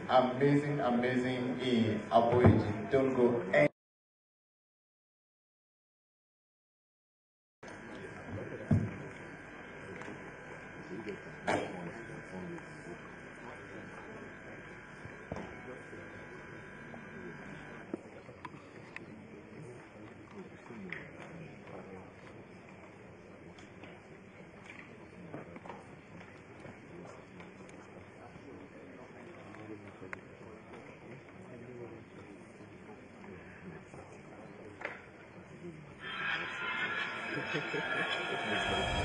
Our next session is a spotlight interview with Nyolwa Aboyeji.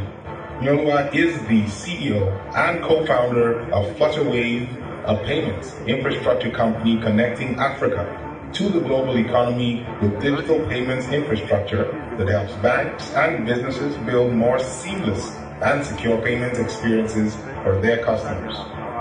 Founded in 2016 by a team of African payments, technology and banking veterans from Standard Bank, Google Wallet, Andela, and PayPal, amongst others, Flutterwave has grown to be one of the fastest growing payments technology companies in the world.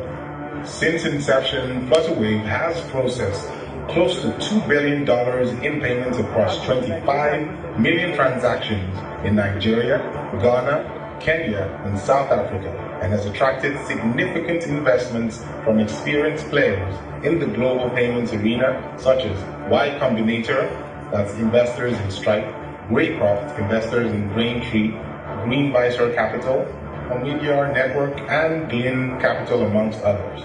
In 2017, Flutterwave was named Africa's best fintech company by Apps Africa. Prior to helping to co-found and lead Flutterwave, Inyolua co-founded Andela, Africa's largest engineering organization with over 500 software engineers, which has received investments from Mark Zuckerberg and Google Ventures, amongst others.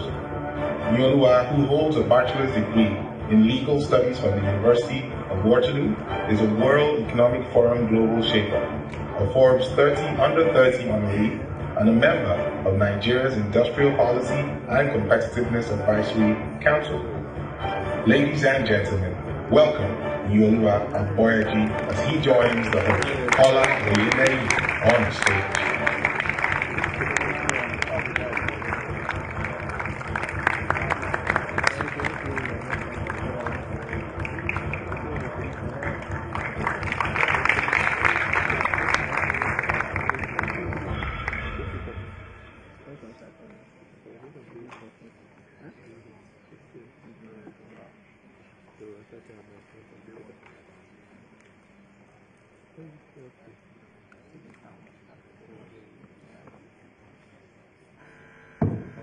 Great. We're here. Now this session, I know you've been having a great day since morning. This one is for the entrepreneurs, for those that are building stuff. Whether you're building in a co-working space, in a tech hub somewhere, in a car garage somewhere, or you're building in your room. This is for you. This is for those that also you haven't started building, but you are aspiring to build something. The journey of someone who started small, grew big, and scaled exceedingly large, I would say. So once again, please welcome Aboyaji to this session. Thank you very much. Every year, the co-working stories connected to what to the industry we're talking about. But before I go there, recently your status changed. Yes. And your dressing changed too. Is that you got married just about 3 weeks ago? You can tell I don't have control over your dressing. So you lost control. That's good. Okay, so just tell us quickly. You're a trained lawyer, or you studied law. Yeah. How did let's begin from that.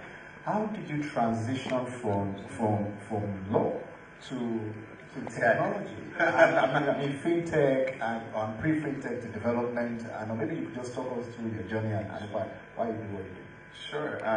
It's been an incredible story, and first of all, I want to say a big thank you for having me here. Co-working spaces have been a big part of the story. Venue Hub has been a big part of the story, and we'll talk about it in our conversation, I'm sure. Literally started even what has become Andela today from a small co-working space in Yaba, and many of you probably know, called CC Hub, and even Flutterwave was a small room that Pastor Kola gave us somewhere at the top of his building, where we actually started Flutterwave. So it's very much a question of small beginnings with co-working spaces. You start small and then you scale, and really that environment is key, which is why this conference is very important. But how did I transition from law to tech? When I was younger, I think one of my experiences, my formative experiences was watching my parents give policemen money. We'll talk about what that is. But basically, my dad would tell you that I was very much, when I was younger, drawn to professions where cash changed hands very quickly. So policeman, taxi driver, pastor. Those were my career choices when I was a kid. But as I grew up and started to detach a little bit from the more monetary influences, I kind of transitioned into this space where I was very enamored of being like an intellectual, so I wanted to become a professor. You still look the part. I try to teach. I try to teach as much as I can. I think that's something I'll still do later. But one of the most formative experiences I had, I came into University of Waterloo in Canada. I was going to be a lawyer. My first year, I had written my fourth year papers. I was very much like a antitrust mind. I was going to sue the Canadian government. That was my path. And I quickly realized in the second year, I had a very interesting experience where one of my really good friends who, to be honest, I met on orientation day by chance, which is how God works, basically introduced me to the world of tech.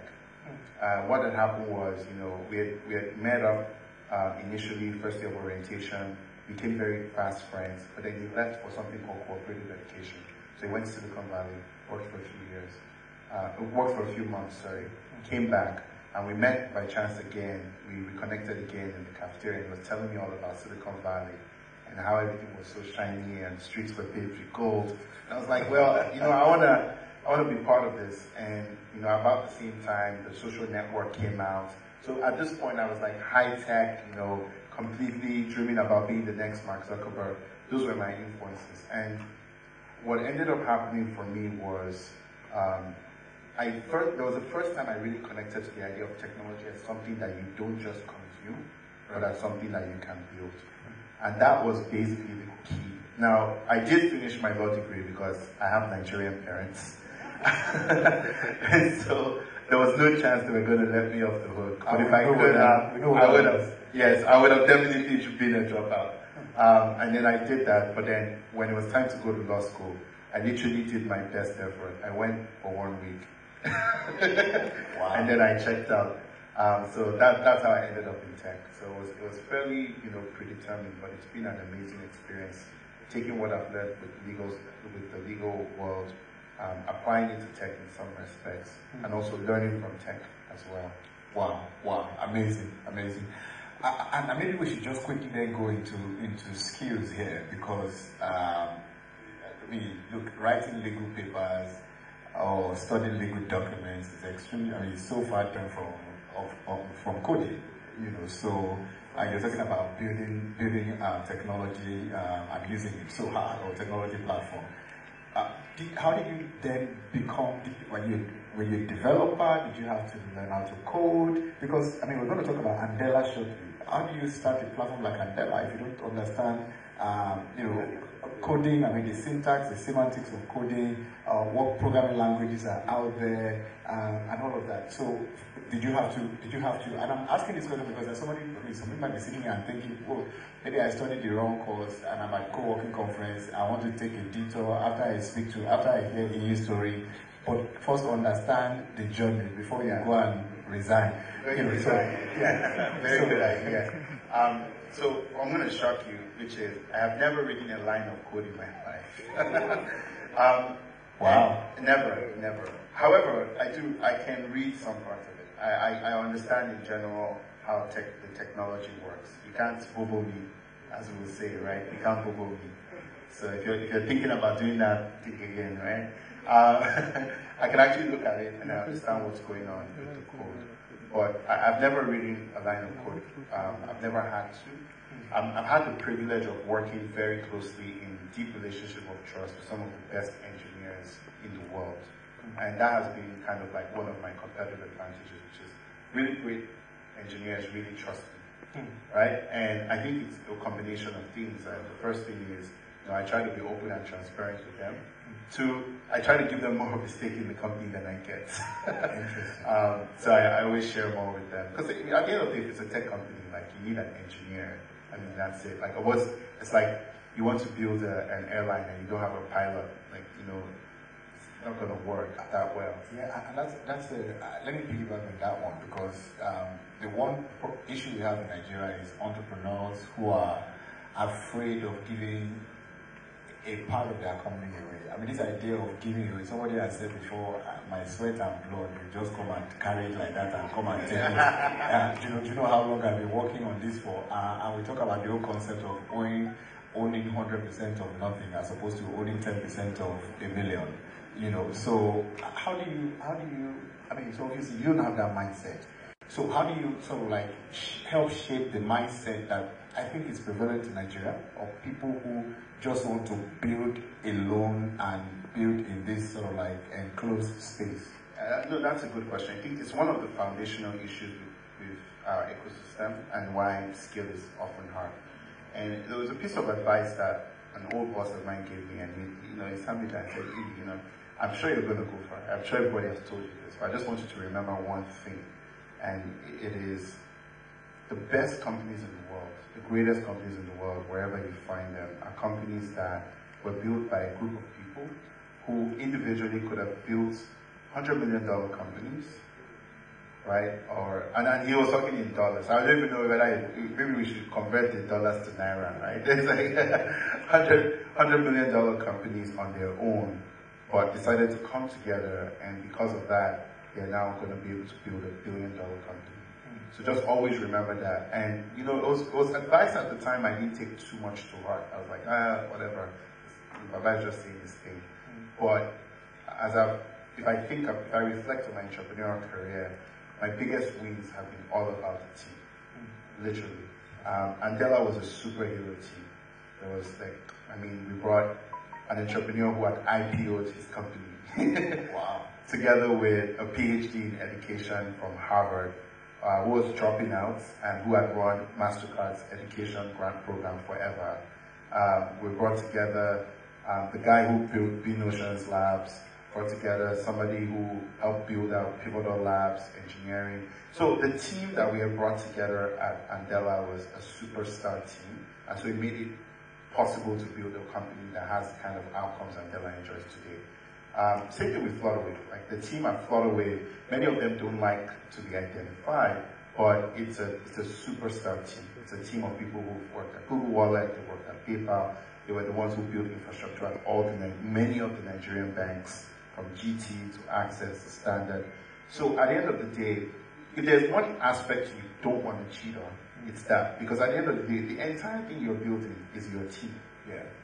So you need to build the best possible team. Yeah. If it means that building that best possible thing means bringing somebody who's going to take 50% of your company, if you believe they're the best person in that space, and you believe that you'll build the biggest company by working with them, it only makes sense. The other parts of entrepreneurship are so hard, it doesn't make sense for you to not cheat on that part of getting that team. So that's how my mindset has always been. So if tomorrow I want to start an insurance company, the first person I'm going to talk to is Uncle Kola. So can we start tomorrow? Let's not scare my investors. But I'm just saying that the idea basically is you find the best person you can possibly find in that space and partner. That's the only way to build great companies. Awesome. Wow. I think this now leads to a very important conversation one of the reason why we're here today, co-working. Because co-working is beyond the space. I always say that the first C word in co-working is collaboration.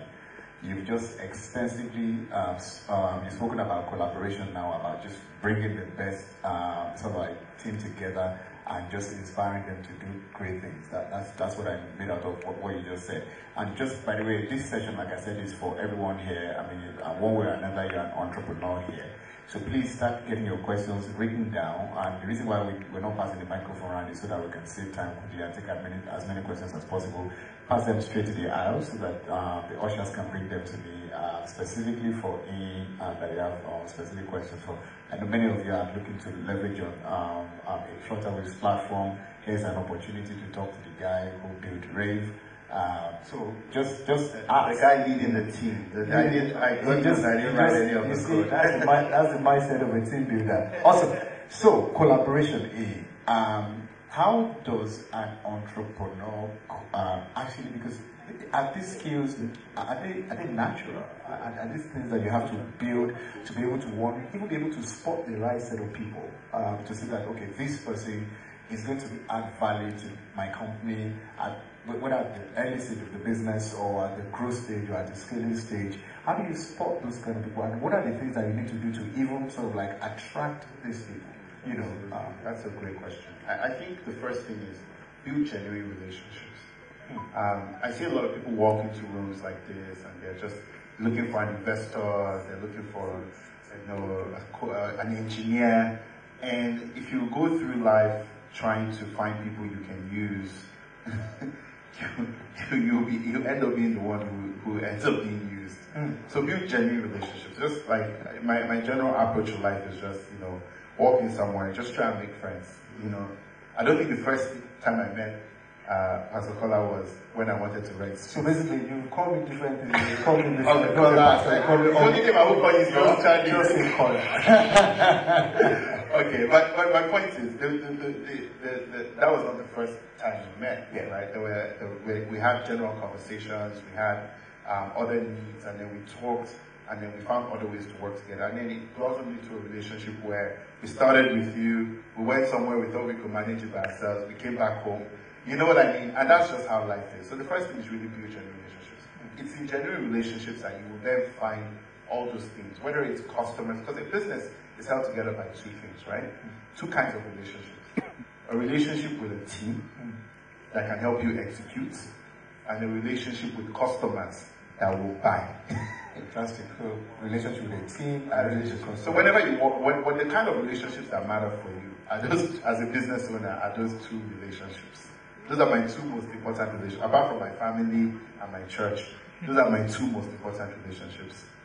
Potential team members, and many times I meet them years in advance of whenever I will call them and try and get them on a project, and potential customers, people who will buy, and then years in advance of when they would need to buy something from me or a product from me, I've met them. So when you meet people and you have genuine relationships, the first question that you need to attune yourself to asking people is, how can I help? How can I? And it's in how can I help that you start to see everything. And oftentimes many of my potential team members have come from, my brother, how can I help you now? It's like, I really want to build this big company, this. And I look at it and I say, wow, it has potential. Whether I can come on as an advisor, whether I come on as an investor. People don't believe this, but the reality is that even for Flutterwave, it wasn't like an idea I woke up in the morning and had, despite the law, right? Somebody else, one of our top engineers on our team had the idea and approached me and had a conversation. I was like, why don't you broaden your remit to think about how this could transform so many other things? And it was in that co-ideation process that what is Flutterwave today came. Right? So it's understanding that, same thing with customers, right? The first few customers on Flutterwave, they didn't come because I have one godfather somewhere. It was conversation, how can I help? And it's like, we're having this challenge, we really need to bid for this thing, how can we help? And then we made a partnership with someone to help. So that genuine relationship, I think, is key. And then being somebody that can be of service to others. It's in those two things that you end up finding the biggest opportunities and the biggest effort. Wow. So this thing about entrepreneurship and building great products or building a great company isn't some kind of hidden magic somewhere. It's relationship, it's service, it's solving a problem. And I think it's amazing. But in doing this, we live in an environment where, and a lot of people are saying, he studied in Canada, he has a network of, the entire Silicon Valley at his fingertips, he can afford to bring anyone, he knows everybody. But the previous panel, Ola spoke about, outside of Nigeria, the only thing you have to contend with is market forces. In Nigeria, you have to contend with evil forces. I take evil forces to mean challenges in Nigeria of running a business and running a successful business at that. You run a business in a highly regulated industry, same way we do, not co-working now, other companies. So I understand when regulators are frustrating innovation as opposed to spurring innovation. How have you been able to fight evil spirits? I think the first thing is, don't call them evil forces to their face. I'm not talking about which is the common sense starting point. But I think there's a deeper point there. And I think the first thing is, one thing I'll tell you about Nigeria, when I first came to Nigeria, people imagine that just because of your education, but I'll tell you, the skills are not transferable. The skills, the network, they're not transferable. I'll tell you why. First thing, your friends in the US, the people I knew in Silicon Valley, the people I knew in Canada, the reality is they wanted nothing to do with Nigeria. They don't. They wanted nothing. They're like, you're going off the deep end. We could give you a fantastic job here that pays a lot. Why are you wasting my time? Come and work for us, or come and do something in Canada where we can help you. You're going to Nigeria, we don't know you. So I pretty much came here naked, is the reality. So, and I had a business here when I first came that failed, just to show you how much I was. So I had to learn to build relationships from scratch. And I think the people sometimes the way I've found it's easy to scale relationships in the regulatory space is to try and understand what is this person trying to solve for. You see, many times they're not as evil as we pretend they are, or trying to frustrate innovation. I mean, the man's just trying to keep his job, at the end of the day. And so, assuming the best of them actually helps me a lot with communicating to them in ways that allow me to really get at the need of what it is they're trying to solve for, and then present a win-win scenario, which is what I always go for, a win-win scenario. And then also there's a little bit of craftsmanship involved. And what that means is you don't bite the dog's tail directly. So I'll give you a good example. When we started at Della, one of the considerations was, we'll need a license, a university license. Well, a university license is a tough, long, annoying, capital-intensive process for all bunch of reasons that shouldn't exist. But God will help us, and we'll make those changes one day. Amen. But the way we went around those rules was, okay, fine. If we employ these people, should we are employers? We can do whatever we like with them. It doesn't matter whether they are productive or not, right? So we decided to come up with the payment model. So we pay you as an employee, but we pay you to train. It ended up becoming a very good model for us because the top talent wanted to get paid to learn anyway. So we'll get the top talent. So you get, when we started, same thing, right? We didn't start with a license. We didn't have 100 million naira to drop. Yeah, I was going to ask you about that because So what we did was we went to a bank. The bank sponsoring this conference. And they were our first customer. We're always very grateful to them. And we said, okay, what problems can we solve for you? Don't worry about us. Which ones can we solve for you? And in the process of solving those problems, we were building our technology by helping them solve the problems. And we said, don't pay for us to solve your problems. If we solve your problems, maybe you make money. Fine, then the money you make, just give us one small piece of it. If we end up not solving the problems, you lose nothing. If we end up solving the problem, you understand, then we'll get a piece of the value that was created. And it ended up being a very successful model.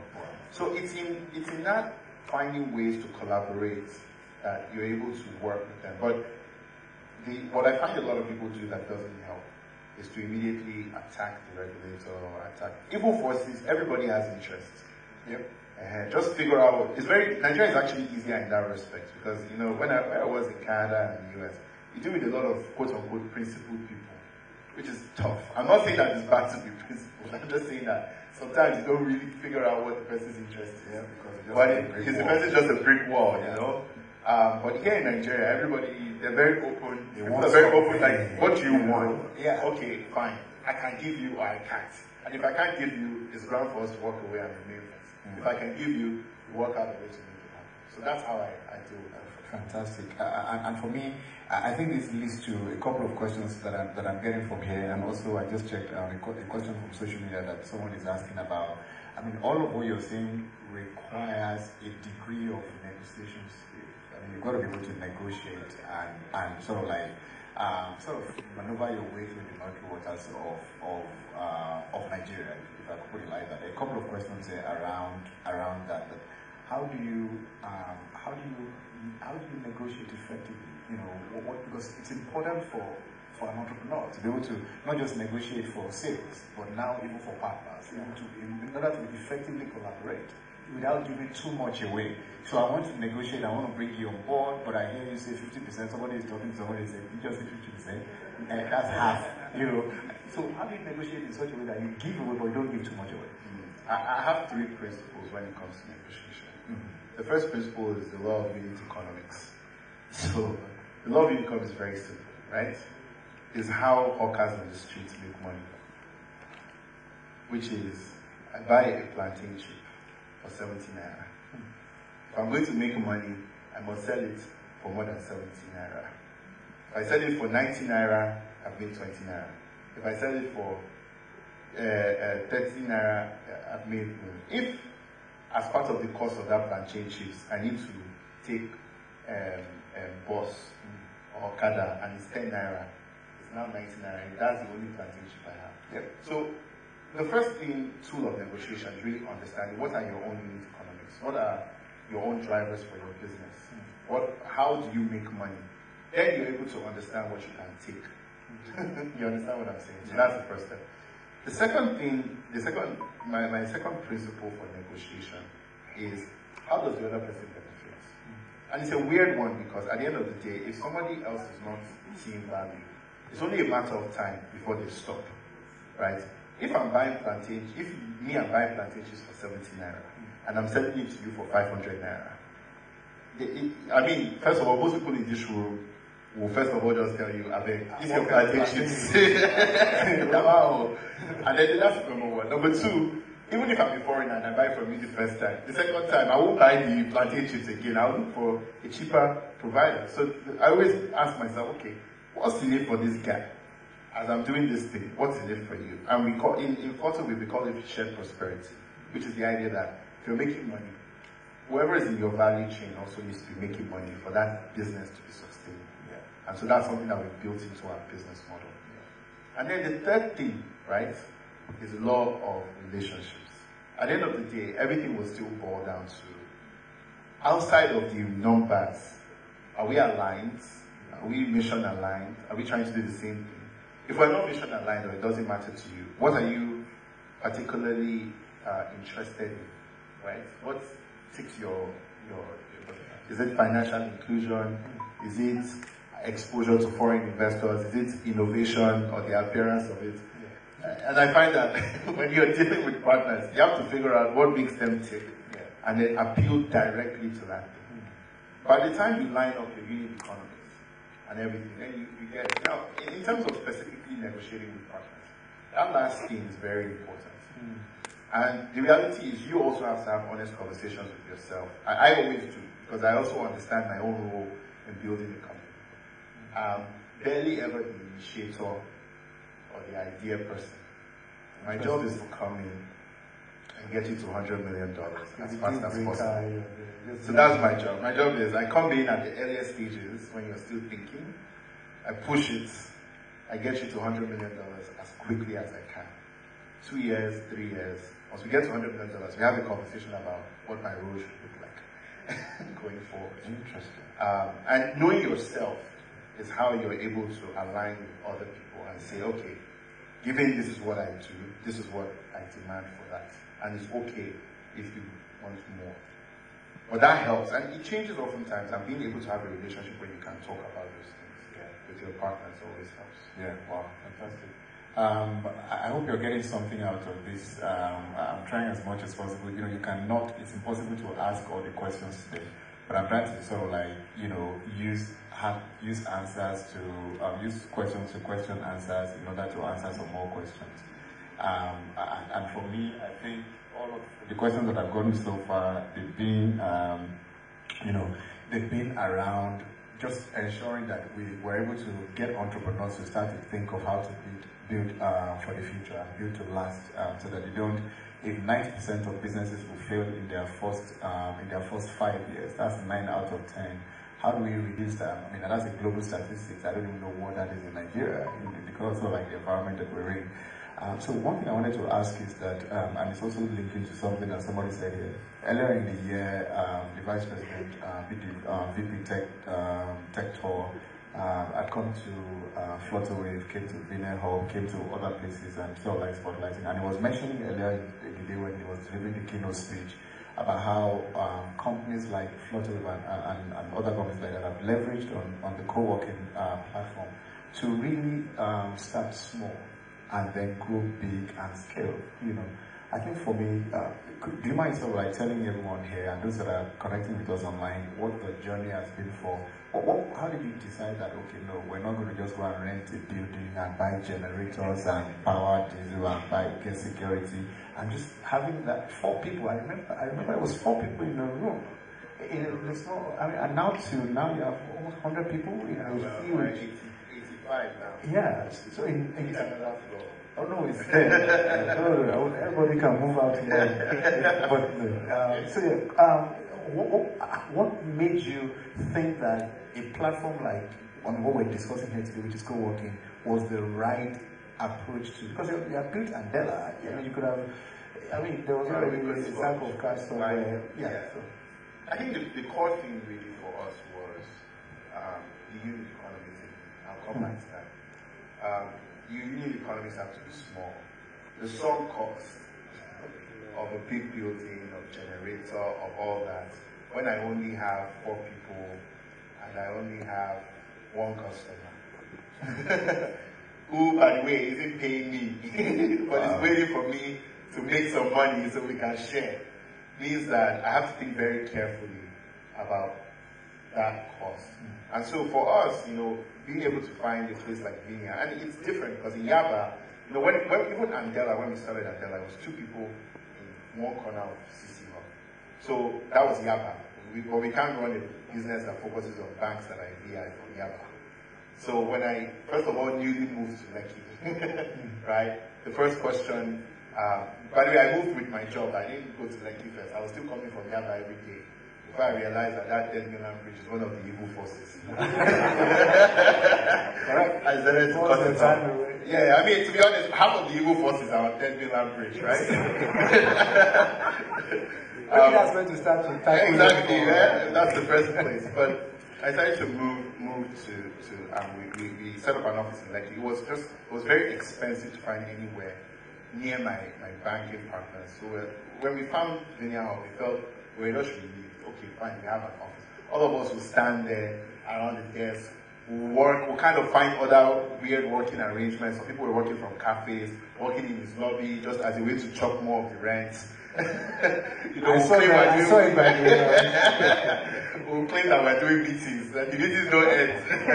but that's how we had to hustle, because we had to figure out that, and it was just an understanding like, look, we have nothing, we're starting this business with nothing. Even with Andela, you had to have a beginner's mindset in this industry. So it was those opportunities just to watch. It was just about that. But then the balance also is we're working into an environment that is entirely built on trust. Financial services, the entire business, the entire industry is built on trust. We couldn't take the risk of not having the right address. Of not having a place where a regulator could come and see what they are doing, or the bank compliance people could not come and see what we're doing. And so co-working gave us the best of those 2 worlds, which was, on the one hand, we could have a space we could afford, with a few people we could start with, but on the other hand, we had the right address. Right? I think Samsung had been there before. Uber was beside us. So at the end of the day, we were able to be small but act big, which is really how you act big. Yeah. So we know, but so that was really kind of the reason why co-working made a lot of sense for us. And then beyond that, the relationships that we forged there helped a lot. So we need to back channel and Uber Deal, which is now one of our biggest customers. Yeah. We're in the same co-working space, right? There were other people also in that space who ended up adopting our products, adopting our technology. So it helped. This is the number 1 place to find customers, right? Your first customers are... Exactly. One of our other larger customers was literally next to us. It was Pay Recapture at the time. Yeah. So it created that environment where, but I would like to see more of that even in today's co-working environment, where it's possible for us to, And the other day, every time I see people from Vinia, and I say, well, we're in the same building now. What do you mean you can't find me? Downstairs, come downstairs. And a lot of beneficial partnerships have been created that way. So that physical space for working is super helpful. Fantastic. I think there's no better way to bring the sort of like the conversation to zero it in on what we're here for today. And before we begin to wrap this up, a few questions there around mentorship, around raising people, raising entrepreneurs, and I have quite a number of them. Some people are trying to build fintech platforms. They are here, and I think that what they're really asking is that is there something that you're doing to sort of like raise the next generation of entrepreneurs? And you have you have a platform? I know Flutterwave has an internship program. Was that something that you do personally? Somebody's also asking that do you do sessions where you can sort of like teach on how to form a board, how to get an investor? So I'm putting a whole lot of questions into one. Yeah, look at them all into one. One of the challenge, entrepreneurship, we all go through phases, right? So the first phase is just building obscurity, right? And that was a lot like that, right? I don't think anybody knew my name, which was actually much better days than today. Nobody knew my name when I was building Andela, right? So that was, I was able to show up anyhow I liked. And then now, we're building the spotlight. It comes with its own pressures because you've got to make sure whatever you're building is successful, so you can show people, once you're lucky, twice you're good. And then that's when your advice actually starts to make sense, right? You understand what I'm saying? Because, at least you must have some method to this madness, right? Exactly, you have the t-shirt shoe for it. But I think we're gradually, Coworking is not yet successful in that sense. We have a lot to do. But I think we've gotten to the point where myself and my team were starting to think about, okay, how do we institutionalize some of the knowledge that we've gained from building through this? And there are structures that are coming up, but these are things that are not yet fully formed. So I'll say, I hear you, and something will come soon. But we don't have it yet, and we're thinking, how do we engage entrepreneurs with more knowledge about how these things, how our own experience has been. There's no answer, but these are our own answers. And then you take what you like and what you do doesn't work for you and match it with your style and come up with something even bigger. Because I think the question I have in the back of my mind every night is, how do we build 1,000 more Andelas and Flutterwaves? Because ultimately, if we're not building that many, right, our continent stands at the precipice of destiny in an interesting way, which is that we're going to have more than double the number of Nigerians we have today over the next 30 years. And so, if we don't have 1,000 of them that can take 1,000 people, that's just a million. So how many more millions do we have? In fact, maybe I'm even underestimating, but I'm hoping for the ecosystem effects with technology to take on and help people build platforms on top of platforms. But overall, I think what I'm trying to say is that's definitely something I'm thinking about a lot, and you will hear from us soon. With respect to building a fintech platform, Flutterwave engineers are particularly helpful in helping anyone who's trying to build something, especially on top of Flutterwave. Fantastic. And so you can just email hi@flutterwavego.com and somebody will respond to you. And if it's taking a while, please email me at e@flutterwavego.com and I will do my best to respond to you as well. Let me just reiterate that hi is H-I. So hi@flutterwavego.com. Flutterwavego.com. Yeah, not flutterwavego.com. Or email me directly, which is E. That's the letter E for echo @flutterwavego.com. And I think that will help. And then I'm sure we're talking about doing some things together. We are, yes. So I was getting married, so forgive me. So we'll continue the conversation and then we'll probably announce something as well. Before the next one, let's give ourselves a deadline now. In front of everybody. Because I know that the conversation will even move faster because I can go through so much very when everything is slowing down. Can I tell you the funny story? Yeah. So the only person that saw me propose to before I proposed to my wife was you in Dubai. Do you remember? Was that the, No, that's what I was sitting in this way. I just saw somebody walking behind, and I was sitting with my wife. This is on the light side of the guys as well. I just saw somebody walking behind, and I just saw back. I was like, that's it. So right in the middle of I screamed out and said, everybody was like, I just looked back. Was that that was the case. So that was So you have a lot of special access, right? Because I'm probably one of the first people to see my wife. So okay. Now I need to go and let her know the backstory so that this thing happened because we were there. So when I mean it's not responding. Great. Thank you so very much. But if there's one last thing that you want people to remember, entrepreneurs, builders, innovators, founders, co-founders, people who are looking to leverage, if there's one thing that you want us to remember and go away with today, what should that one thing be? I always say, it's the advice my old boss gave me, right? His name is Joe. He said, group of people, let's make it Naira so that we can sound more realistic, okay? The best companies in the world are formed by people who individually could have built 100 million Naira companies, right? But have decided to come together to build billion-dollar companies. And I think we can build more of them here if everybody puts down ego. You don't build companies for your ego, you build companies for institutions, for other people coming behind you. So put down your ego, find a team of competent people that you trust to work with, and get to work building the future. Fantastic. Collaborate, collaborate, collaborate, and build the future. Hashtag co-work and build, all happening here. Thank you so very much. On behalf of Coworking Conference 2018 and the entire industry and ecosystem, we really, really thank you and we appreciate you for making time out to be here. Let's appreciate the wonderful Abueji for his exceptional insight and just being open. Thank you so much. Thank you so much. And ladies and gentlemen, before we go, one thing is going to happen, so don't run off very quickly. We have something to show you. And this is something that we've created that is called InstaSpace. InstaSpace is, everybody was asking earlier on that how do we ensure that you have access to co-working spaces everywhere? So we realized that VNet cannot be everywhere, and we want to ensure that entrepreneurs can have access to everywhere and be able to work.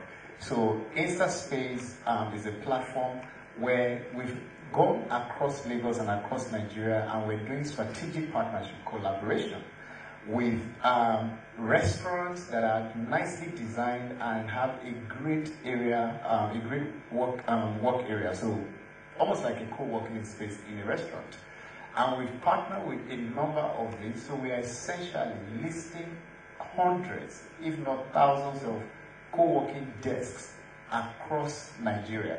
So that once you come on Insta Desk and you're a member of the space, you can walk into any of these spaces in Lagos, in Abuja, in Port Harcourt, anywhere, and begin to work as soon as you're a member of the space. So I'm going to very quickly bring over Chidima, are you here? To quickly, for just a minute, talk to us about how InstaSpace works. There's VNet booth outside. Please make sure you stop by and just check out how it works and how you can sign up as a partner. If you already have an existing platform, whether you run a restaurant, but the quality will come in and check the quality. If we need to touch up a few things, we'll do it. If you have a co-working space that you think that, you know what, maybe it's not, you don't have enough membership, you want to put it on a platform as Insta Desk, come in and also sign up as well. And so very quickly, she's going to talk to us about how this works. She's shy, so please encourage her. Good evening. Thank you, everybody. They will say, oh, the prices are a little bit high for us, it's beyond our budget and everything. So we thought, okay, how can we provide spaces for these people so they can work anytime, anywhere, from any place and everything. So we talk about restaurants. So we partnered with a couple of restaurants across Lagos. Right now we have 3 restaurants on our platforms, on Bulge, Rhapsodies, and Main by Me. So we have these 3 restaurants on our platform. So they're very affordable. I think just one, two, and just 1,200. Can you imagine that? Just 1,000. So what does it cost you to be a member? I want to be a member of the community because I guess. Yeah. Okay. Okay, to be a member, you pay 3,500. For a whole year. For a whole year. Can you imagine that? Yeah. So I guess you then have some kind of membership card. You have, once you have the membership, you have access to VNet locations. You know, VNet created this co-working and stuff. Yeah. So once you have membership, you have access to all VNet locations for your business address. You forward your mails and everything to that. Once you have a meeting, you can come to any VNet location just with your membership. You can come to any VNet location and have your meetings and everything. It's really cool. And then the restaurants have they provide business services too. From You can print out, scan, do all those plenty things like I do at actual office spaces. Yeah. Wi-Fi, internet, everything. It's basically just come and work. Basically, it's so easy, so simple. Like provided a platform to make everything easy for you guys. Awesome. So, Chidima is an in-house developer. So she's essentially built this, with a bunch of developers to create a platform. Stop by at the booth outside and sign up for Insta Space. Your details. It's going to go live, I think, next week or so. So instaspace.co. Once it's live, become a member of the community. You also get emails around it. So let's appreciate Chidima for that.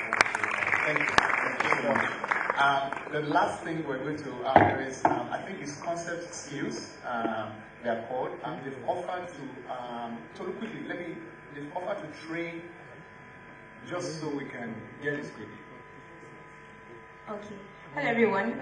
Connect Skills Nigeria, they want to train businesses in 10 co-working spaces. So if you're interested, you can just apply. So basically they come to your co-working space and then they train businesses in your space. So it just makes your space more attractive. So at the Vinia desk outside, you can just pick a form if you're interested. Fantastic. So I know that there are a number of co-working space operators, and like I said earlier, what we do as Vinia is beyond our own space. We facilitate whatever it is that can help your space. So they want to come to your space and train business owners. So go there, pick the form. No, the form, don't worry, they are not running away. You pick the forms and you have enough. Once again, don't forget, we're offering master classes. A number of people have asked that, how do you do what you do? How do you build operational excellence into your space? Meet us outside and sign up for the master classes. I will be bringing in some professionals across Nigeria and also outside of Nigeria to really hold your hand on how to run an effective co-working space, whether in Lagos or Kaduna or Abuja or any part of Nigeria at all. Team from Access Bank, they are here. They have a bunch of products outside to show you. Please stop by at their booth and just ask them a number of things that will help your business that you need to just go and talk to them about. You might need a business loan, they have a relationship with us. Just go and talk to them about it. Once again, we thank Access Bank and PLC for this, for making today possible. We thank our media partner, Venture Africa, for spreading the news across Africa. Why Nigeria Business Day, thank you very much, and everyone else that has been a part of this conversation. All our global partners, co-working inside Desmart, we appreciate you for, and of course for everyone since morning who has been here, sitting down, listening, taking notes, and just being here. Can you just please appreciate yourself for being part of the Co-working Conference 2018? The Co-working report, don't forget to download it. It's going to, an improved version is going to go online from next week. You'll get an email, so download the new version, updated version of the Co-working Conference from next week. I want to say a big thank you to our team, technical team. Thank you so much for you have no idea what it took to make today happen, from inside there, IMAX team, to our technical team, to our production crew, to our amazing MC for the day sound. Thank you so much to the amazing Vineyard team, our project coordinator, everybody. Peggy, Tolu, Bamidele, Kika, Chidima, Perry, absolutely amazing. Thank you so very much to my partner who is somewhere up there. Thank you so much. Everybody that makes it possible, thank you. Don't be in a hurry to go. Collaborate, collaborate, collaborate. And drive a conversation with hashtag co-work and build. Thank you very much. We look forward to seeing you again at the Co-working Conference 2019. Thank you. Have a wonderful afternoon.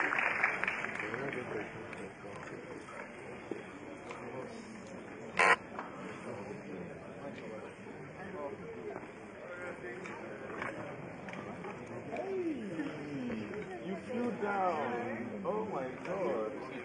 Okay, I think that's short. For 10 years, the Zayed Future Energy Prize has rewarded innovation and impact in the field of renewable energy. More than 307 million lives have been touched through the prize,